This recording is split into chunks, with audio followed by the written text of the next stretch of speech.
सो आओ अज आपां वचन दे विचों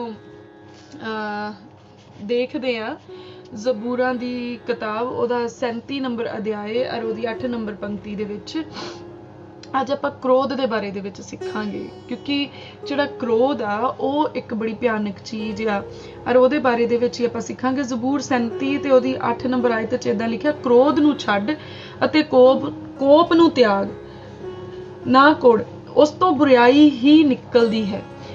ਅਸੀਂ ਕ੍ਰੋਧ ਨੂੰ ਛੱਡਣਾ ਹੈ ਅਤੇ ਕੋਪ ਨੂੰ ਤਿਆਗ ਦੇਣਾ, ਕੋੜਨਾ ਨਹੀਂ, ਕਿਉਂਕਿ ਉਸ ਤੋਂ ਬੁਰਾਈ ਨਿਕਲਦੀ ਹੈ। ਮੈਂ ਅੱਜ ਇੱਕ ਬੁੱਕ ਪੜ੍ਹ ਰਹੀ ਸੀਗੀ ਤਾਂ ਉਹ ਸੀਗਾ ਆਪਣੇ ਅੰਦਰਲੇ ਸੂਰਮਿਆਂ ਨੂੰ ਜਗਾਓ, ਹਨਾ।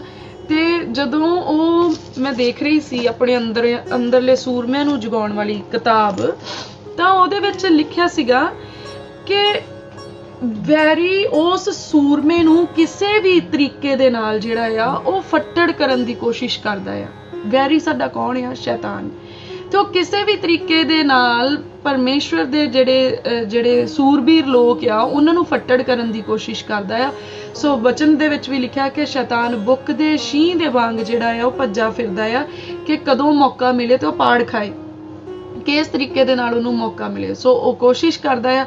ਕਈ ਵਾਰੀ ਉਹ ਤੁਹਾਡੇ ਮਨ ਦੇ ਵਿੱਚ ਨੈਗੇਟਿਵ ਚੀਜ਼ਾਂ ਨੂੰ ਪਾ ਸਕਦਾ ਆ, ਕਦੀ ਉਹ ਤੁਹਾਡੇ ਮਨ ਦੇ ਵਿੱਚ ਜਿਹੜਾ ਆ ਉਹ ਕ੍ਰੋਧ ਨੂੰ ਪਾ ਸਕਦਾ ਆ, ਕਦੀ ਤੁਹਾਡੇ ਮਨ ਦੇ ਵਿੱਚ ਉਹ ਸ਼ੱਕ ਪਾ ਸਕਦਾ ਹੈ, ਕਦੀ ਵਹਿਮ ਪਾ ਸਕਦਾ, ਤਾਂ ਜੋ ਤੁਹਾਡੇ ਜਿਸਮ ਦੇ ਉੱਤੇ ਕਿਹੋ ਜਿਹਾ ਫੋੜਾ ਕਰ ਦੇਵੇ ਜਿਹੜਾ ਫੋੜਾ ਭਰ ਜਾਏ ਔਰ ਉਹ ਰਿਸਦਾ ਰਹੇ ਔਰ ਇਹੋ ਜਿਹਾ ਉਹ ਕਰ ਦੇਵੇ ਕਿ ਉਹ ਲਾ ਇਲਾਜ ਹੋ ਜਾਵੇ। ਸੋ ਉਹਨਾਂ ਫੋੜਿਆਂ ਦੇ ਵਿੱਚੋਂ ਮੋਸਟਲੀ ਸਭ ਤੋਂ ਪਹਿਲਾ ਫੋੜਾ ਜਿਹੜਾ ਆ ਨਾ ਉਹ ਕ੍ਰੋਧ ਦਾ ਨਿਕਲਦਾ ਆ। ਮਨੁੱਖ ਦੇ ਜੀਵਨ ਦੇ ਵਿੱਚ ਜਦੋਂ ਕ੍ਰੋਧ ਆਉਂਦਾ ਆ ਤਾਂ ਉਹ ਉਹਦੇ ਜਿਸਮ ਦੇ ਉੱਪਰ, ਉਹਦੇ ਆਤਮਿਕ ਜਿਸਮ ਦੇ ਉੱਪਰ ਸਭ ਤੋਂ ਭਿਆਨਕ ਫੋੜਾ ਜਿਹੜਾ ਆ ਉਹ ਨਿਕਲਦਾ ਹੈ।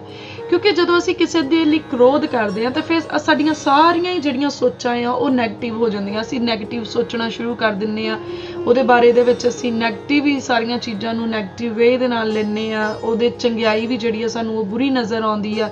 ਸੋ ਉਸ ਤਰੀਕੇ ਦੇ ਨਾਲ ਉਹ ਫੋੜਾ ਜਿਹੜਾ ਆ ਉਹ ਸਾਡੀ ਜ਼ਿੰਦਗੀ ਦੇ ਵਿੱਚ ਟਸ ਕਰਨਾ ਸ਼ੁਰੂ ਹੋ ਜਾਂਦਾ, ਉਹ ਭਰਨਾ ਸ਼ੁਰੂ ਹੋ ਜਾਂਦਾ ਸਾਡੀਆਂ ਗਲਤ ਸੋਚਾਂ ਦੇ ਨਾਲ, ਸਾਡੇ ਗਲਤ ਵਿਚਾਰਾਂ ਦੇ ਨਾਲ। ਔਰ ਉਹ ਫੋੜਾ ਕਈ ਵਾਰੀ ਸਾਡੇ ਆਪਣੀ ਫੈਮਿਲੀ ਦੇ ਪ੍ਰਤੀ, ਸਾਡੇ ਆਤਮਾ ਦੇ ਉੱਤੇ ਨਿਕਲਿਆ ਹੋ ਸਕਦਾ ਉਹ ਸਾਡੇ ਕਿਸੇ ਦੋਸਤ ਮਿੱਤਰ ਦੇ ਲਈ ਸੋਚ ਕੇ ਨਿਕਲਿਆ ਹੋ ਸਕਦਾ, ਕਿਸੇ ਰਿਸ਼ਤੇਦਾਰ ਦੇ ਲਈ ਸੋਚ ਕੇ ਨਿਕਲਿਆ ਹੋ ਸਕਦਾ ਹੈ। ਪਰ ਉਹ ਕਿਸੇ ਵੀ ਤਰੀਕੇ ਦੇ ਨਾਲ ਹੋਏ ਤਾਂ ਉਹ ਗਲਤ ਸੋਚਾਂ ਜਿਹੜੀਆਂ ਨਾ ਉਸ ਫੋੜੇ ਦੇ ਅੰਦਰਲੀ ਪੱਸ ਆ, ਉਹ ਪੱਸ ਜਿਹੜੀ ਟਸ ਕਰਦੀ ਆ, ਜਿਹੜੀ ਤੁਹਾਨੂੰ ਟਿਕਣ ਨਹੀਂ ਦਿੰਦੀ, ਜਿਹੜੀ ਤੁਹਾਨੂੰ ਸ਼ਾਂਤੀ ਨਹੀਂ ਆਉਣ ਦਿੰਦੀ, ਜਿਹੜੀ ਤੁਹਾਨੂੰ ਟਿਕ ਕੇ ਨਹੀਂ ਬਹਿਣ ਦਿੰਦੀ। ਤੁਸੀਂ ਦੇਖੋ ਕਈ ਵਾਰੀ ਕੋਰ ਭਰੀ ਹੋਏ ਨਾ, ਕਿਸੇ ਨੇਲ ਦੀ ਕੋਰ ਭਰ ਜਾਏ ਤਾਂ ਉਹ ਮਤਲਬ ਰਾਤ ਨੂੰ ਵੀ, ਚਾਹੇ ਇੱਕ ਛੋਟਾ ਜਿਹਾ ਨੇਲ ਆ, ਹੱਥ ਦਾ ਨੇਲ, ਪੂਰੀ ਬਾਡੀ ਫਿੱਟ ਹੋਏ, ਪਰ ਇੱਕ ਹੱਥ ਦੀ ਜਾਂ ਪੈਰ ਦੀ ਕਿਸੇ ਵੀ ਨਹੁੰ ਦੀ ਕੋਰ ਭਰੀ ਹੋਏ ਨਾ ਤਾਂ ਬੰਦਾ ਪੂਰੀ ਰਾਤ ਚੈਨ ਨਾਲ ਸੌ ਨਹੀਂ ਸਕਦਾ। ਕਿਉਂ? ਕਿਉਂਕਿ ਉਹਦੇ ਅੰਦਰ ਪੱਸ ਪੈ ਜਾਂਦੀ ਹੈ, ਉਹ ਪੱਸ ਟਸ ਕਰਦੀ ਰਹਿੰਦੀ ਆ। ਉਹ ਪੱਸ ਜਿਹੜੀ ਆ ਉਹ ਇਹੋ ਜਿਹੀ ਭਿਆਨਕ ਦਰਦ ਕਰਦੀ ਆ ਕਿ ਉਸ ਇਨਸਾਨ ਨੂੰ ਚੈਨ ਨਹੀਂ ਆਉਂਦਾ।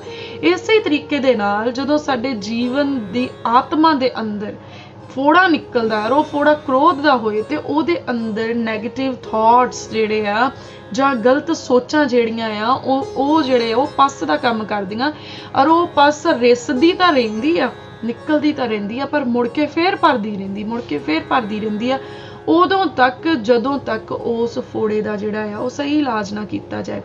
ਇਸ ਲਈ ਪਹਿਲਵਾਨ ਚਾਹੇ ਜਿੰਨਾ ਮਰਜ਼ੀ ਵੱਡਾ ਹੋਏ, ਪਰ ਜੇ ਉਹਦੇ ਜਿਸਮ ਦੇ ਉੱਤੇ ਫੋੜਾ ਹੋ ਜਾਏ ਔਰ ਉਹ ਫੋੜਾ ਭਰਿਆ ਹੋਇਆ ਹੋਵੇ ਤਾਂ ਛੇਤੀ ਦਿਨੀ ਉਹ ਜਿਹੜਾ ਆ ਉਹ ਮੈਦਾਨ ਦੇ ਵਿੱਚ ਜਿੱਤ ਨਹੀਂ ਸਕਦਾ। ਉਹਦੇ ਗੋਡੇ ਛੇਤੀ ਲੱਗ ਜਾਂਦੇ ਆ, ਉਹਦੇ ਮੋਢੇ ਛੇਤੀ ਲੱਗ ਜਾਂਦੇ ਆ। ਤਾਂ ਇੱਕ ਆਮ ਇਨਸਾਨ ਵੀ ਉਸ ਪਹਿਲਵਾਨ ਨੂੰ ਜਿਹੜਾ ਆ ਉਹ ਹਰਾ ਸਕਦਾ ਆ ਅਗਰ ਉਸ ਪਹਿਲਵਾਨ ਦੇ ਜਿਸਮ ਦੇ ਉੱਤੇ ਫੋੜਾ ਹੋਏ ਔਰ ਉਹ ਫੋੜਾ ਭਰਿਆ ਹੋਇਆ ਹੋਏ। ਤਾਂ ਮਤਲਬ ਅਸੀਂ ਉਹ ਲੋਕ ਜਿਹੜੇ ਅਸੀਂ ਕਹਿੰਦੇ ਕਿ ਅਸੀਂ ਮਸੀਹ ਦੇ ਵਿੱਚ ਸੂਰਬੀਰ ਆ, ਅਸੀਂ ਮਸੀਹ ਦੇ ਜਿਹੜੇ ਆ ਸੈਨਿਕ ਆ, ਅਸੀਂ ਮਸੀਹ ਦੇ ਵਿੱਚ ਯੋਧੇ ਆ। ਹੋ ਸਕਦਾ ਕਿ ਵੈਰੀ ਨੇ ਸਾਡੀ ਜ਼ਿੰਦਗੀ ਦੇ ਵਿੱਚ ਇੱਕ ਕ੍ਰੋਧ ਦਾ ਫੋੜਾ ਜਿਹੜਾ ਆ ਉਹ ਲਿਆਂਦਾ ਹੋਏ। ਕਿਉਂਕਿ ਉਹ ਕਿਸ ਤਰੀਕੇ ਦੇ ਨਾਲ ਆ ਸਕਦਾ ਸੀ, ਹੋ ਸਕਦਾ ਸੀ ਕਿਸੇ ਦੇ ਬਾਰੇ ਦੇ ਵਿੱਚ ਕ੍ਰੋਧ ਕਦੋਂ ਆਉਂਦਾ ਹੈ? ਫਸਟ ਆਫ ਆਲ ਕ੍ਰੋਧ ਕਦੋਂ ਆਉਂਦਾ? ਜਦੋਂ ਐਕਸਪੈਕਟੇਸ਼ਨਸ ਵੱਧ ਜਾਂਦੀਆਂ, ਜਦੋਂ ਆਸਾਂ ਵੱਧ ਜਾਂਦੀਆਂ, ਜਦੋਂ ਅਸੀਂ ਆਸ ਕਰਦੇ ਕਿ ਕੋਈ ਮੇਰੇ ਲਈ ਇੱਦਾਂ ਕਰੇ, ਕੋਈ ਮੇਰੇ ਲਈ ਪਾਣੀ ਦਾ ਗਲਾਸ ਲੈ ਕੇ ਆਏ, ਕੋਈ ਮੇਰੀ ਹੈਲਪ ਕਰੇ, ਕੋਈ ਮੇਰੇ ਨਾਲ ਪਿਆਰ ਨਾਲ ਗੱਲ ਕਰੇ, ਜਾਂ ਹੋਰ ਤਰ੍ਹਾਂ ਦੀਆਂ ਚੀਜ਼ਾਂ, ਮਤਲਬ ਆਪਣੇ ਤੇ ਡਿਪੈਂਡ ਆ ਨਾ ਕਿ ਤੁਸੀਂ ਕੀ ਐਕਸਪੈਕਟ ਕਰਦੇ ਹੋ। ਜੋ ਐਕਸਪੈਕਟੇਸ਼ਨਸ ਆ ਉਹ ਕਿਸੇ ਵੱਲੋਂ ਨਹੀਂ ਆਉਂਦੀਆਂ, ਉਹ ਮਨੁੱਖ ਕ੍ਰੀਏਟ ਕਰਦਾ ਹੈ, ਉਹ ਸਾਡੇ ਅੰਦਰੋਂ ਨਿਕਲਦੀਆਂ ਹੈ। ਔਰ ਜਦੋਂ ਜਿੰਨੀਆਂ ਵੱਡੀਆਂ ਹੋਣਗੀਆਂ ਓਨਾ ਹੀ ਫੋੜਾ ਜਿਹੜਾ ਆ ਉਹ ਵੱਡਾ ਹੋਊਗਾ। ਜਿੰਨੀ ਵੱਡੀ ਆਸ ਹੋਏਗੀ ਓਨੀ ਵੱਡੀ ਨਿਰਾਸ਼ਾ ਹੋਏਗੀ। ਅਰੇ ਜਿੰਨੇ ਜ਼ਿਆਦੀਆਂ ਅਸੀਂ ਆਸਾਂ ਰੱਖਾਂਗੇ ਓਨੇ ਜ਼ਿਆਦਾ ਅਸੀਂ ਨਿਰਾਸ਼ ਹੋਵਾਂਗੇ। ਅਗਰ ਆਸ ਨਹੀਂ ਹੋਏਗੀ ਤੇ ਨਿਰਾਸ਼ਾ ਨਹੀਂ ਆਏਗੀ, ਪਰ ਅਗਰ ਆਸ ਹੋਏਗੀ ਤਾਂ ਨਿਰਾਸ਼ਾ ਜ਼ਰੂਰ ਆਏਗੀ। ਇਸ ਲਈ ਅਗਰ ਤੁਸੀਂ ਨਿਰਾਸ਼ਾ ਤੋਂ ਛੁੱਟਣਾ ਚਾਹੁੰਦੇ ਹੋ ਤਾਂ ਸਾਨੂੰ ਆਸ ਤੋਂ ਛੁੱਟਣਾ ਹੋਏਗਾ। ਜਦ ਤੱਕ ਆਸ ਰਹੇਗੀ ਨਿਰਾਸ਼ਾ ਵੀ ਉਹਦੇ ਨਾਲ ਹੀ ਰਹੇਗੀ। ਸੋ ਜਿਹੜੇ ਮਨੁੱਖ ਨਿਰਾਸ਼ਾ ਤੋਂ ਬਚਣਾ ਚਾਹੁੰਦੇ ਆ ਉਹਨਾਂ ਨੂੰ ਆਸ ਤੋਂ ਵੀ ਜਿਹੜਾ ਆ ਬਚਣਾ ਪੈਣਾ ਹੈ। ਉਹ ਆਸ ਜਿਹੜੀ ਅਸੀਂ ਮਨੁੱਖਾਂ ਤੇ ਰੱਖਦੇ ਹਾਂ, ਮੈਂ ਉਸ ਆਸ ਦੀ ਗੱਲ ਨਹੀਂ ਕਰ ਰਹੀ ਜਿਹੜੀ ਆਸ ਜਿਹੜੀ ਆ ਉਹ ਪਰਮੇਸ਼ਵਰ ਦੇ ਉੱਤੇ ਰੱਖੀ ਜਾਂਦੀ ਆ, ਪਰ ਮੈਂ ਉਸ ਆਸ ਦੀ ਗੱਲ ਕਰ ਰਹੀ ਹਾਂ ਜਿਹੜੀ ਅਸੀਂ ਮਨੁੱਖਾਂ ਦੇ ਉੱਤੇ ਰੱਖਦੇ ਹਾਂ। ਉਹ ਆਸ ਸਾਨੂੰ ਨਿਰਾਸ਼ ਕਰ ਦਿੰਦੀ ਆ, ਔਰ ਉਹੀ ਨਿਰਾਸ਼ਾ ਸਾਡੇ ਜੀਵਨ ਦੇ ਵਿੱਚ ਕ੍ਰੋਧ ਨੂੰ ਲੈ ਕੇ ਆਉਂਦੀ ਆ। ਉਹੀ ਨਿਰਾਸ਼ਾ ਸਾਡੇ ਜੀਵਨ ਦੇ ਅੰਦਰ ਜਿਹੜੀ ਆ ਉਹ ਕੁੜਕੁੜ ਨੂੰ ਲੈ ਕੇ ਆਉਂਦੀ ਆ, ਔਰ ਉਹੀ ਨਿਰਾਸ਼ਾ ਜਿਹੜੀ ਆ ਉਹ ਇੱਕ ਫੋੜਾ ਬਣ ਕੇ ਸਾਡੇ ਆਤਮਾ ਦੇ ਉੱਤੇ ਨਿਕਲਦਾ ਆ, ਔਰ ਜਿਹੜਾ ਨੈਗੇਟਿਵ ਥਾਟਸ ਦੇ ਨਾਲ, ਸਾਡੀਆਂ ਭਿਆਨਕ ਸੋਚਾਂ ਦੇ ਨਾਲ, ਸਾਡੀਆਂ ਖਰਾਬ ਸੋਚਾਂ ਦੇ ਨਾਲ ਭਰਨਾ ਸ਼ੁਰੂ ਹੋ ਜਾਂਦਾ। ਔਰ ਫਿਰ ਉਹ ਇੱਕ ਜਿਹੜਾ ਆ ਲਾ ਇਲਾਜ ਬਿਮਾਰੀ ਦਾ ਜਿਹੜਾ ਆ ਰੂਪ ਧਾਰਨ ਕਰ ਲੈਂਦਾ। ਸੋ ਵਚਨ ਕੀ ਦੱਸਦਾ, ਕਹਿੰਦਾ ਕ੍ਰੋਧ ਨੂੰ ਛੱਡ ਤੇ ਕੋਪ ਨੂੰ ਤਿਆਗ ਦੇ, ਨਾ ਕੁੜ, ਕਿਉਂਕਿ ਉਸ ਤੋਂ ਬੁਰਾਈ ਹੀ ਨਿਕਲਦੀ ਆ। ਅਗਰ ਅਸੀਂ ਕ੍ਰੋਧ ਕਰਦੇ ਰਵਾਂਗੇ, ਕੁੜਦੇ ਰਵਾਂਗੇ, ਤਾਂ ਉਹ ਬੁਰਾਈ ਜਿਹੜੀ ਉਹਦੇ ਅੰਦਰ ਭਰੀ ਆ ਉਹ ਨਿਕਲਦੀ ਰਹੇਗੀ। ਔਰ ਜਿਹੜੀ ਪਸ ਹੈ ਉਹ ਕਿਸੇ ਦੇ ਲਈ ਵੀ ਫਾਇਦੇ ਦੀ ਚੀਜ਼ ਨਹੀਂ ਹੈ। ਇਹ ਨਹੀਂ ਹੈ ਕਿ ਸਾਡੇ ਅੰਦਰੋਂ ਪਸ ਨਿਕਲ ਰਹੀ ਹੈ ਤੇ ਉਹ ਕਿਸੇ ਲਈ ਬਹੁਤ ਬੈਨੀਫਿਟ ਹੈ ਕਿ ਉਹ ਦੂਜੇ ਦੇ ਜ਼ਖਮ ਤੇ ਲਗਾ ਦਾਂਗੇ ਤਾਂ ਉਹਦਾ ਜ਼ਖਮ ਠੀਕ ਹੋ ਜਾਊਗਾ। ਨਹੀਂ, ਉਹ ਕਿਸੇ ਦੇ ਲਈ ਵੀ ਜਿਹੜਾ ਆ ਉਹ ਬੈਨੀਫਿਟ ਦਾ ਕੰਮ ਉਹਨੇ ਨਹੀਂ ਕਰਨਾ। ਇਸ ਲਈ ਸਾਨੂੰ ਉਹਨਾਂ ਚੀਜ਼ਾਂ ਤੋਂ ਬਚਣਾ ਆ ਜਿਹੜੇ ਸਾਡੇ ਆਤਮਾ ਦੇ ਉੱਤੇ ਫੋੜੇ ਨਿਕਲਦੇ ਆ। ਸੋ ਫਰਜ਼ ਕਰੋ ਕਿ ਆਪਾਂ ਕੋਈ ਵੀ ਆਸ ਰੱਖੀ ਆ ਔਰ ਉਹ ਆਸ ਪੂਰੀ ਨਹੀਂ ਹੋਈ, ਅਸੀਂ ਕੁਝ ਸੋਚਿਆ ਆ ਉਹ ਨਹੀਂ ਪੂਰਾ ਹੋਇਆ ਤੇ ਅਸੀਂ ਨਿਰਾਸ਼ ਹੋ ਗਏ। ਔਰ ਜਦੋਂ ਅਸੀਂ ਨਿਰਾਸ਼ ਹੋ ਗਏ ਸਾਡਾ ਮਨੋਬਲ ਘਟ ਗਿਆ। ਜਦੋਂ ਸਾਡਾ ਮਨੋਬਲ ਘਟ ਗਿਆ ਅਸੀਂ ਉਸ ਇਨਸਾਨ ਦੇ ਨਾਲੋਂ ਟੁੱਟ ਗਏ। ਜਦੋਂ ਅਸੀਂ ਉਸ ਇਨਸਾਨ ਦੇ ਨਾਲੋਂ ਟੁੱਟ ਗਏ ਸਾਡੇ ਅੰਦਰ ਹੋਰ ਵੀ ਜਿਹੜੀਆਂ ਆ ਉਹ ਖਰਾਬ ਚੀਜ਼ਾਂ ਜਿਹੜੀਆਂ ਆ ਉਹ ਸ਼ੁਰੂ ਹੋ ਗਈਆਂ। ਅਸੀਂ ਨਿਰਾਸ਼ਾ ਦੇ ਵਿੱਚ ਡਿੱਗਦੇ ਗਏ।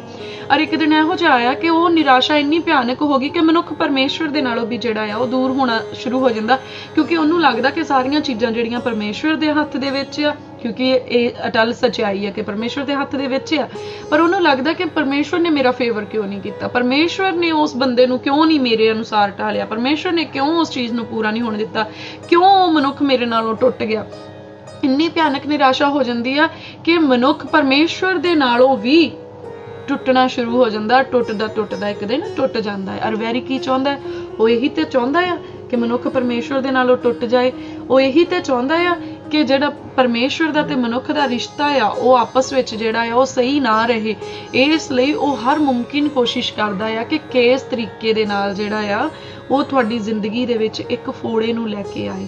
ਔਰ ਫਿਰ ਉਹ ਸੂਰਬੀਰ, ਜਦੋਂ ਕੋਈ ਸੂਰਬੀਰ ਜਿੰਨਾ ਮਰਜ਼ੀ ਪਹਿਲਵਾਨ ਹੋਏ, ਜਿੰਨਾ ਮਰਜ਼ੀ ਵੱਡਾ ਯੋਧਾ ਹੋਏ, ਅਗਰ ਉਹਦਾ ਆਤਮਾ ਨਿਰਾਸ਼ ਆ ਤਾਂ ਉਹ ਕਦੀ ਵੀ ਮੈਦਾਨ ਦੇ ਵਿੱਚ ਫਤਿਹ ਨਹੀਂ ਹੋ ਸਕਦਾ। ਇਸ ਲਈ ਵਚਨ ਦੇ ਵਿੱਚ ਲਿਖਿਆ ਕਹਿੰਦਾ ਕਿ ਜਿਹੜੇ ਸਰੀਰ ਦਾ ਰੋਗ ਆ ਉਹ ਤਾਂ ਠੀਕ ਹੋ ਸਕਦਾ, ਪਰ ਕਹਿੰਦਾ ਨਿਰਾਸ਼ ਆਤਮਾ ਨੂੰ ਕੌਣ ਝੱਲੇਗਾ। ਇਸ ਲਈ ਨਿਰਾਸ਼ ਆਤਮਾ ਨੂੰ ਸਹਿਣ ਕਰਨਾ ਬਹੁਤ ਵੱਡੀ ਗੱਲ ਆ, ਬਹੁਤ ਹੀ ਮੁਸ਼ਕਿਲ ਗੱਲ ਆ। ਇਸ ਲਈ ਸਾਨੂੰ ਬਹੁਤ ਜ਼ਰੂਰੀ ਆ ਕਿ ਅਸੀਂ ਕ੍ਰੋਧ ਤੋਂ ਤੇ ਨਿਰਾਸ਼ਾ ਤੋਂ ਬਚੀਏ। ਜਦੋਂ ਵੀ ਅਸੀਂ ਨਿਰਾਸ਼ ਹੋਣ ਲੱਗਦੇ ਸਾਨੂੰ ਪ੍ਰਾਰਥਨਾ ਕਰਨੀ ਹੈ ਕਿ ਪ੍ਰਭੂ ਸਾਨੂੰ ਇਸ ਨਿਰਾਸ਼ਾ ਦੇ ਵਿੱਚੋਂ ਆਪਣੇ ਪਵਿੱਤਰ ਆਤਮਾ ਦੇ ਵਸੀਲੇ ਨਾਲ ਬਾਹਰ ਕੱਢੋ। ਇਹ ਨਿਰਾਸ਼ਾ ਸਾਥੋਂ ਯਿਸੂ ਮਸੀਹ ਦੇ ਨਾਮ 'ਚ ਜਾਂਦੀ ਰਹੇ। ਅਸੀਂ ਕਿਸੇ ਮਨੁੱਖ ਦੇ ਉੱਤੇ ਆਸ ਨਹੀਂ ਰੱਖਦੇ। ਤਾਂ ਹੀ ਤਾਂ ਵਚਨ ਦੇ ਵਿੱਚ ਲਿਖਿਆ ਕਿ ਮਨੁੱਖਾਂ ਦੇ ਉੱਤੇ ਭਰੋਸਾ ਰੱਖਣ ਦੇ ਨਾਲੋਂ ਪਰਮੇਸ਼ਵਰ ਦੇ ਉੱਤੇ ਭਰੋਸਾ ਰੱਖਣਾ ਭਲਾ ਆ। ਅਗਰ ਮਨੁੱਖ ਦੇ ਉੱਤੇ ਭਰੋਸਾ ਰੱਖਣਾ ਭਲਾ ਹੁੰਦਾ ਤਾਂ ਫਿਰ ਵਚਨ ਦੇ ਵਿੱਚ ਲਿਖਿਆ ਨਹੀਂ ਜਾਣਾ ਸੀ, ਕਿਉਂਕਿ ਪ੍ਰਭੂ ਜਾਣਦੇ ਆ ਕਿ ਜਿਹੜੀਆਂ ਆਸਾਂ ਅਸੀਂ ਮਨੁੱਖਾਂ ਦੇ ਉੱਤੇ ਰੱਖਦੇ ਹਾਂ ਉਹ ਟੁੱਟ ਸਕਦੀਆਂ, ਕਿਉਂਕਿ ਤੁਸੀਂ ਨਹੀਂ ਜਾਣਦੇ ਮੈਂ ਤੁਹਾਡੇ ਲਈ ਕੀ ਆਸ ਰੱਖਦੀ ਹਾਂ, ਔਰ ਮੈਂ ਨਹੀਂ ਜਾਣਦੀ ਕਿ ਤੁਸੀਂ ਮੇਰੇ ਤੋਂ ਕੀ ਆਸ ਰੱਖਦੇ। ਇਸ ਲਈ ਅਸੀਂ ਇੱਕ ਦੂਜੇ ਦੀ ਆਸ ਦੇ ਅਨੁਸਾਰ ਖਰੇ ਨਹੀਂ ਉਤਰ ਸਕਦੇ। ਤੁਹਾਡੀਆਂ ਸਿਚੁਏਸ਼ਨਸ ਹੋਰ ਹੋ ਸਕਦੀਆਂ, ਮੇਰੀਆਂ ਸਿਚੁਏਸ਼ਨਸ ਹੋਰ ਹੋ ਸਕਦੀਆਂ, ਤੁਹਾਡੇ ਵਿਚਾਰ ਹੋਰ ਹੋ ਸਕਦੇ, ਮੇਰੇ ਵਿਚਾਰ ਹੋਰ ਹੋ ਸਕਦੇ ਆ। ਇਸ ਲਈ ਜਦੋਂ ਸਾਡੇ ਵਿਚਾਰ ਹੋ ਰਿਹਾ, ਤੁਸੀਂ ਇਨਸਾਨ ਹੋ ਰਹੋ, ਮੈਂ ਇਨਸਾਨ ਹੋ ਰਿਹਾ। ਬੇਸ਼ੱਕ ਸਾਡਾ ਪਰਮੇਸ਼ਵਰ ਸਾਡਾ ਮੁਕਤੀ ਦਾ ਤਾਂ ਇੱਕੋ ਹੀ ਆ, ਪਰ ਸਾਡੇ ਇਮੋਸ਼ਨਸ, ਸਾਡੀਆਂ ਵਿਚਾਰਧਾਰਾ, ਸਾਡੀਆਂ ਭਾਵਨਾਵਾਂ ਔਰ ਸਾਡਾ ਸੋਚਣ ਦਾ ਤਰੀਕਾ, ਸਾਡੀਆਂ ਆਸਾਂ, ਇਹ ਸਾਰੀਆਂ ਚੀਜ਼ਾਂ ਜਿਹੜੀਆਂ ਆ ਇਹ ਵੱਖਰੀਆਂ ਵੱਖਰੀਆਂ ਆ, ਹਰੇਕ ਦੀ ਵੱਖਰੀ ਆ। ਔਰ ਜਦੋਂ ਵੱਖਰਾ ਇਨਸਾਨ ਵੱਖਰੇ ਤਰੀਕੇ ਨਾਲ ਸੋਚਦਾ ਔਰ ਦੂਜਾ ਵੱਖਰਾ ਇਨਸਾਨ ਉਹਨਾਂ ਚੀਜ਼ਾਂ ਦੇ ਅਨੁਸਾਰ ਨਹੀਂ ਪੂਰਾ ਉਤਰਦਾ ਤਾਂ ਨਿਰਾਸ਼ਾ ਜਨਮ ਲੈਂਦੀ ਹੈ। ਉਹੀ ਨਿਰਾਸ਼ਾ ਮਨੁੱਖਾਂ ਦੇ ਅੰਦਰ ਬ੍ਰੇਕਅਪ ਦਾ ਰੀਜ਼ਨ ਬਣਦੀ ਆ, ਉਹੀ ਨਿਰਾਸ਼ਾ ਪਰਮੇਸ਼ਵਰ ਤੇ ਮਨੁੱਖ ਦੇ ਅੰਦਰ ਜਿਹੜਾ ਆ ਬ੍ਰੇਕਅਪ ਦਾ ਰੀਜ਼ਨ ਬਣਦੀ ਆ। ਇਸ ਲਈ ਸਾਨੂੰ ਇਸ ਨਿਰਾਸ਼ਾ ਤੋਂ ਬਚਣ ਦੀ ਜ਼ਰੂਰਤ ਆ। ਔਰ ਇਹ ਨਿਰਾਸ਼ਾ ਪਰਮੇਸ਼ਵਰ ਦੇ ਵੱਲੋਂ ਨਹੀਂ ਆਉਂਦੀ, ਪਰਮੇਸ਼ਵਰ ਦੇ ਵੱਲੋਂ ਨਿਰਾਸ਼ਾ ਜਿਹੜੀ ਆ ਨਹੀਂ ਆਉਂਦੀ। ਪਰਮੇਸ਼ਵਰ ਦੇ ਵੱਲੋਂ ਜਿਹੜੀ ਆ ਸਾਡੇ ਲਈ ਆਸ ਨਹੀਂ, ਪਰ ਆਸ ਦਾ ਪੂਰਾ ਹੋਣਾ ਆਉਂਦਾ ਹੈ। ਉਹ ਆਸ ਜਿਹੜੀ ਅਸੀਂ ਪਰਮੇਸ਼ਵਰ ਦੇ ਉੱਤੇ ਰੱਖਦੇ ਹਾਂ ਔਰ ਉਹ ਆਸ ਜਿਹੜੀ ਅਸੀਂ ਪਰਮੇਸ਼ਵਰ ਦੇ ਵਚਨ ਦੇ ਅਨੁਸਾਰ ਰੱਖਦੇ ਹਾਂ। ਇਸ ਲਈ ਬਹੁਤ ਜ਼ਰੂਰੀ ਆ ਕਿ ਅਸੀਂ ਆਪਣੀਆਂ ਜਿਹੜੀਆਂ ਐਕਸਪੈਕਟੇਸ਼ਨਸ ਆ, ਜਿਹੜੀਆਂ ਸਾਡੀਆਂ ਆਸਾਂ ਆ, ਜਿਹੜੀਆਂ ਅਸੀਂ ਦੂਜਿਆਂ ਪ੍ਰਤੀ ਰੱਖਦੇ ਹਾਂ, ਉਹ ਸਾਡੀਆਂ ਬਹੁਤ ਲਿਮਟਿਡ ਹੋਣ। ਜਿੰਨੀ ਲਿਮਟਿਡ ਹੋਊਗੀ ਸਾਡੀ ਐਕਸਪੈਕਟੇਸ਼ਨ, ਸਾਡੀ ਉਹਦਾ ਸਹੀ ਵਰਡ ਜਿਹੜਾ ਪੰਜਾਬੀ ਦੇ ਵਿੱਚ ਆ, ਸ਼ਾਇਦ ਜਿਹੜੀ ਅਸੀਂ ਕਿਸੇ ਮਨੁੱਖ ਤੋਂ ਆਸ ਰੱਖਦੇ ਹੀ ਹੋ ਸਕਦਾ, ਆਈ ਥਿੰਕ ਸੋ, ਕਿ ਉਹ ਜਿਹੜੀ ਆ ਜਿੰਨੀ ਛੋਟੀ ਹੋਊਗੀ ਔਰ ਜਿੰਨੀ ਘੱਟ ਹੋਊਗੀ ਓਨੀ ਜ਼ਿਆਦਾ ਖੁਸ਼ੀ ਹੋਊਗੀ ਔਰ ਉਨਾ ਹੀ ਜ਼ਿਆਦਾ ਅਸੀਂ ਜਿਹੜਾ ਆ ਉਹ ਬਣੇ ਰਹਿ ਸਕਦੇ ਆ ਆਪਣੀ ਰਿਲੇਸ਼ਨਸ਼ਿਪ ਦੇ ਵਿੱਚ ਔਰ ਈਵਨ ਦੈਨ ਕਿ ਪਰਮੇਸ਼ਵਰ ਦੇ ਵਿੱਚ। ਕਿਉਂਕਿ ਆਸ ਦਾ ਪੂਰਾ ਨਾ ਹੋਣਾ ਹੀ ਮਨੁੱਖ ਨੂੰ ਜਿਹੜਾ ਆ ਉਹ ਦੂਰ ਕਰਦਾ ਆ ਔਰ ਵੈਰੀ ਦੀ ਹਰ ਕੋਸ਼ਿਸ਼ ਰਹਿੰਦੀ ਆ ਕਿ ਉਹ ਸਾਡੀ ਆਸ ਨੂੰ ਪੂਰਾ ਨਾ ਹੋਣ ਦੇਵੇ, ਪਰ ਉਹ ਆਸ ਸਾਡੀ ਜ਼ਰੂਰ ਪੂਰੀ ਹੁੰਦੀ ਆ ਜਿਹੜੀ ਅਸੀਂ ਪਰਮੇਸ਼ਵਰ ਜੀ ਦੇ ਉੱਤੇ ਰੱਖਦੇ ਆ। ਆਓ ਅਸੀਂ ਦੇਖਦੇ ਹਾਂ ਮੱਤੀ ਦੀ ਪੁਸਤਕ, ਉਸ ਦਾ 5 ਨੰਬਰ ਅਧਿਆਇ ਔਰ ਉਹਦੀ 22 ਨੰਬਰ ਪੰਕਤੀ ਦੇ ਵਿੱਚ, ਕਿਉਂਕਿ ਅੱਜ ਆਪਾਂ ਐਂਗਰ ਦੇ ਬਾਰੇ ਵਿੱਚ ਦੇਖ ਰਹੇ ਹਾਂ, ਗੁੱਸੇ ਦੇ ਬਾਰੇ ਦੇ ਵਿੱਚ ਜਿਹੜਾ ਆ ਸਿੱਖ ਰਹੇ ਹਾਂ। ਔਰ ਗੁੱਸਾ ਬੜੀ ਮਾਮੂਲੀ ਜਿਹੀ ਚੀਜ਼ ਹੈ, ਸਾਨੂੰ ਬਹੁਤ ਛੋਟੀ ਜਿਹੀ ਚੀਜ਼ ਤੇ ਆ ਜਾਂਦਾ। ਫਰਜ਼ ਕਰੋ ਕਿ ਆਪਾਂ ਕਿਸੇ ਨੂੰ ਆਵਾਜ਼ ਮਾਰੀ, ਉਹਨੇ ਆਨਸਰ ਨਹੀਂ ਦਿੱਤਾ, ਦੂਜੀ ਵਾਰੀ ਫੇਰ ਆਵਾਜ਼ ਮਾਰੀ, ਉਹਨੇ ਜਵਾਬ ਨਹੀਂ ਦਿੱਤਾ, ਤੀਜੀ ਵਾਰੀ ਆਪਾਂ ਉਹਨੂੰ ਝੱਟ ਦੇਣੀ ਕਹਿੰਦੇ ਤੂੰ ਬੋਲਾ ਆ, ਤੈਨੂੰ ਮੇਰੀ ਆਵਾਜ਼ ਨਹੀਂ ਸੁਣੀ, ਮੈਂ ਤੈਨੂੰ ਕਿੰਨੀ ਵਾਰੀ ਆਵਾਜ਼ ਮਾਰ, ਮਤਲਬ ਅਸੀਂ ਝੱਟ ਦੇਣੀ ਜਿਹੜਾ ਆ ਗੁੱਸੇ ਦੇ ਵਿੱਚ ਆ ਜਾਂਦੇ। ਔਰ ਇੰਨੀ ਜਿਹੀ ਗੱਲ ਦਾ ਗੁੱਸਾ ਪੂਰਾ ਸਾਡਾ ਦਿਨ ਜਿਹੜਾ ਆ ਉਹ ਬਰਬਾਦ ਕਰ ਸਕਦਾ ਹੈ। ਛੋਟੀ ਜਿਹੀ ਗੱਲ ਦਾ ਗੁੱਸਾ ਸਾਨੂੰ ਸਾਡੇ ਪੂਰੇ ਹਫਤੇ ਨੂੰ ਬਰਬਾਦ ਕਰ ਸਕਦਾ ਹੈ, ਸਾਡੀ ਜ਼ਿੰਦਗੀ ਨੂੰ ਬਰਬਾਦ ਕਰ ਸਕਦਾ ਹੈ। ਇੱਕ ਛੋਟੀ ਗੱਲ ਦਾ ਗੁੱਸਾ, ਕਿਉਂਕਿ ਅਸੀਂ ਆਸ ਰੱਖੀ ਕਿ ਮੈਂ ਆਵਾਜ਼ ਮਾਰੀ ਤੇ ਅਗਲਾ ਮੈਨੂੰ ਆਵਾਜ਼ ਦੇਵੇ। ਸੋ ਅਸੀਂ ਇਹ ਅੰਡਰਸਟੈਂਡ ਕਰਨ ਦੀ ਕੋਸ਼ਿਸ਼ ਨਹੀਂ ਕੀਤੀ ਕਿ ਹੋ ਸਕਦਾ ਉਹ ਪਤਾ ਨਹੀਂ ਕਿਸ ਕੰਮ ਦੇ ਵਿੱਚ ਰੁੱਝਿਆ ਹੋਵੇ, ਹੋ ਸਕਦਾ ਉਹਦਾ ਧਿਆਨ ਨਾ ਮੇਰੇ ਵੱਲ ਹੋਵੇ, ਜਾਂ ਉਹਦੀ ਕੀ ਪਰੇਸ਼ਾਨੀ ਹੋਵੇ ਕਿ ਜਿਹੜਾ ਉਹਨੂੰ ਮੇਰੀ ਆਵਾਜ਼ ਹੀ ਨਹੀਂ ਸੁਣੀ, ਕਿ ਮੈਂ ਇੰਨੀ ਉੱਚੀ ਆਵਾਜ਼ ਦਿੱਤੀ ਫਿਰ ਵੀ ਉਹਨੂੰ ਮੇਰੀ ਆਵਾਜ਼ ਨਹੀਂ ਸੁਣੀ। ਤਾਂ ਇਹ ਸੋਚਣ ਦੀ ਬਜਾਏ ਕਿ ਉਹਨੇ ਮੇਰੀ ਆਵਾਜ਼ ਕਿਉਂ ਨਹੀਂ ਸੁਣੀ, ਕਿਉਂ ਉਹਨੇ ਮੇਰੀ ਗੱਲ ਦਾ ਜਿਹੜਾ ਜਵਾਬ ਨਹੀਂ ਦਿੱਤਾ, ਤਾਂ ਫਿਰ ਅਸੀਂ ਜਿਹੜਾ ਆ ਉਹ ਗੁੱਸੇ ਦੇ ਨਾਲ ਭਰ ਜਾਂਦੇ ਹਾਂ, ਅਸੀਂ ਨਿਰਾਸ਼ਾ ਦੇ ਨਾਲ ਭਰ ਜਾਂਦੇ ਹਾਂ। ਜਦੋਂ ਅਸੀਂ ਕੁਛ ਕਰਦੇ ਹਾਂ ਅਸੀਂ ਉਹਦੇ ਲਈ ਚਾਹੁੰਦੇ ਕੋਈ ਸਾਨੂੰ ਐਪਰੀਸ਼ੀਏਟ ਕਰੇ, ਔਰ ਜੇ ਅਸੀਂ ਬਹੁਤ ਚੰਗਾ ਕਰਦੇ ਹਾਂ ਸਾਨੂੰ ਕਿਸੇ ਨੇ ਕੋਈ ਐਪਰੀਸ਼ੀਏਟ ਨਹੀਂ ਕੀਤਾ, ਫਿਰ ਤੋਂ ਅਸੀਂ ਗੁੱਸੇ ਨਾਲ ਭਰ ਜਾਂਦੇ ਹਾਂ। ਜੇ ਅਸੀਂ ਬਾਰ-ਬਾਰ ਕੁਛ ਕਰ ਰਹੇ ਹਾਂ ਔਰ ਕੋਈ ਸਾਡੇ ਨਾਲ ਜਿਹੜਾ ਹੈ ਉਹ ਸਟੈਂਡ ਨਹੀਂ ਕਰ ਰਿਹਾ ਜਾਂ ਸਾਨੂੰ ਐਪਰੀਸ਼ੀਏਟ ਨਹੀਂ ਕਰ ਰਿਹਾ, ਫਿਰ ਵੀ ਅਸੀਂ ਗੁੱਸੇ ਦੇ ਨਾਲ ਭਰ ਜਾਂਦੇ ਹਾਂ।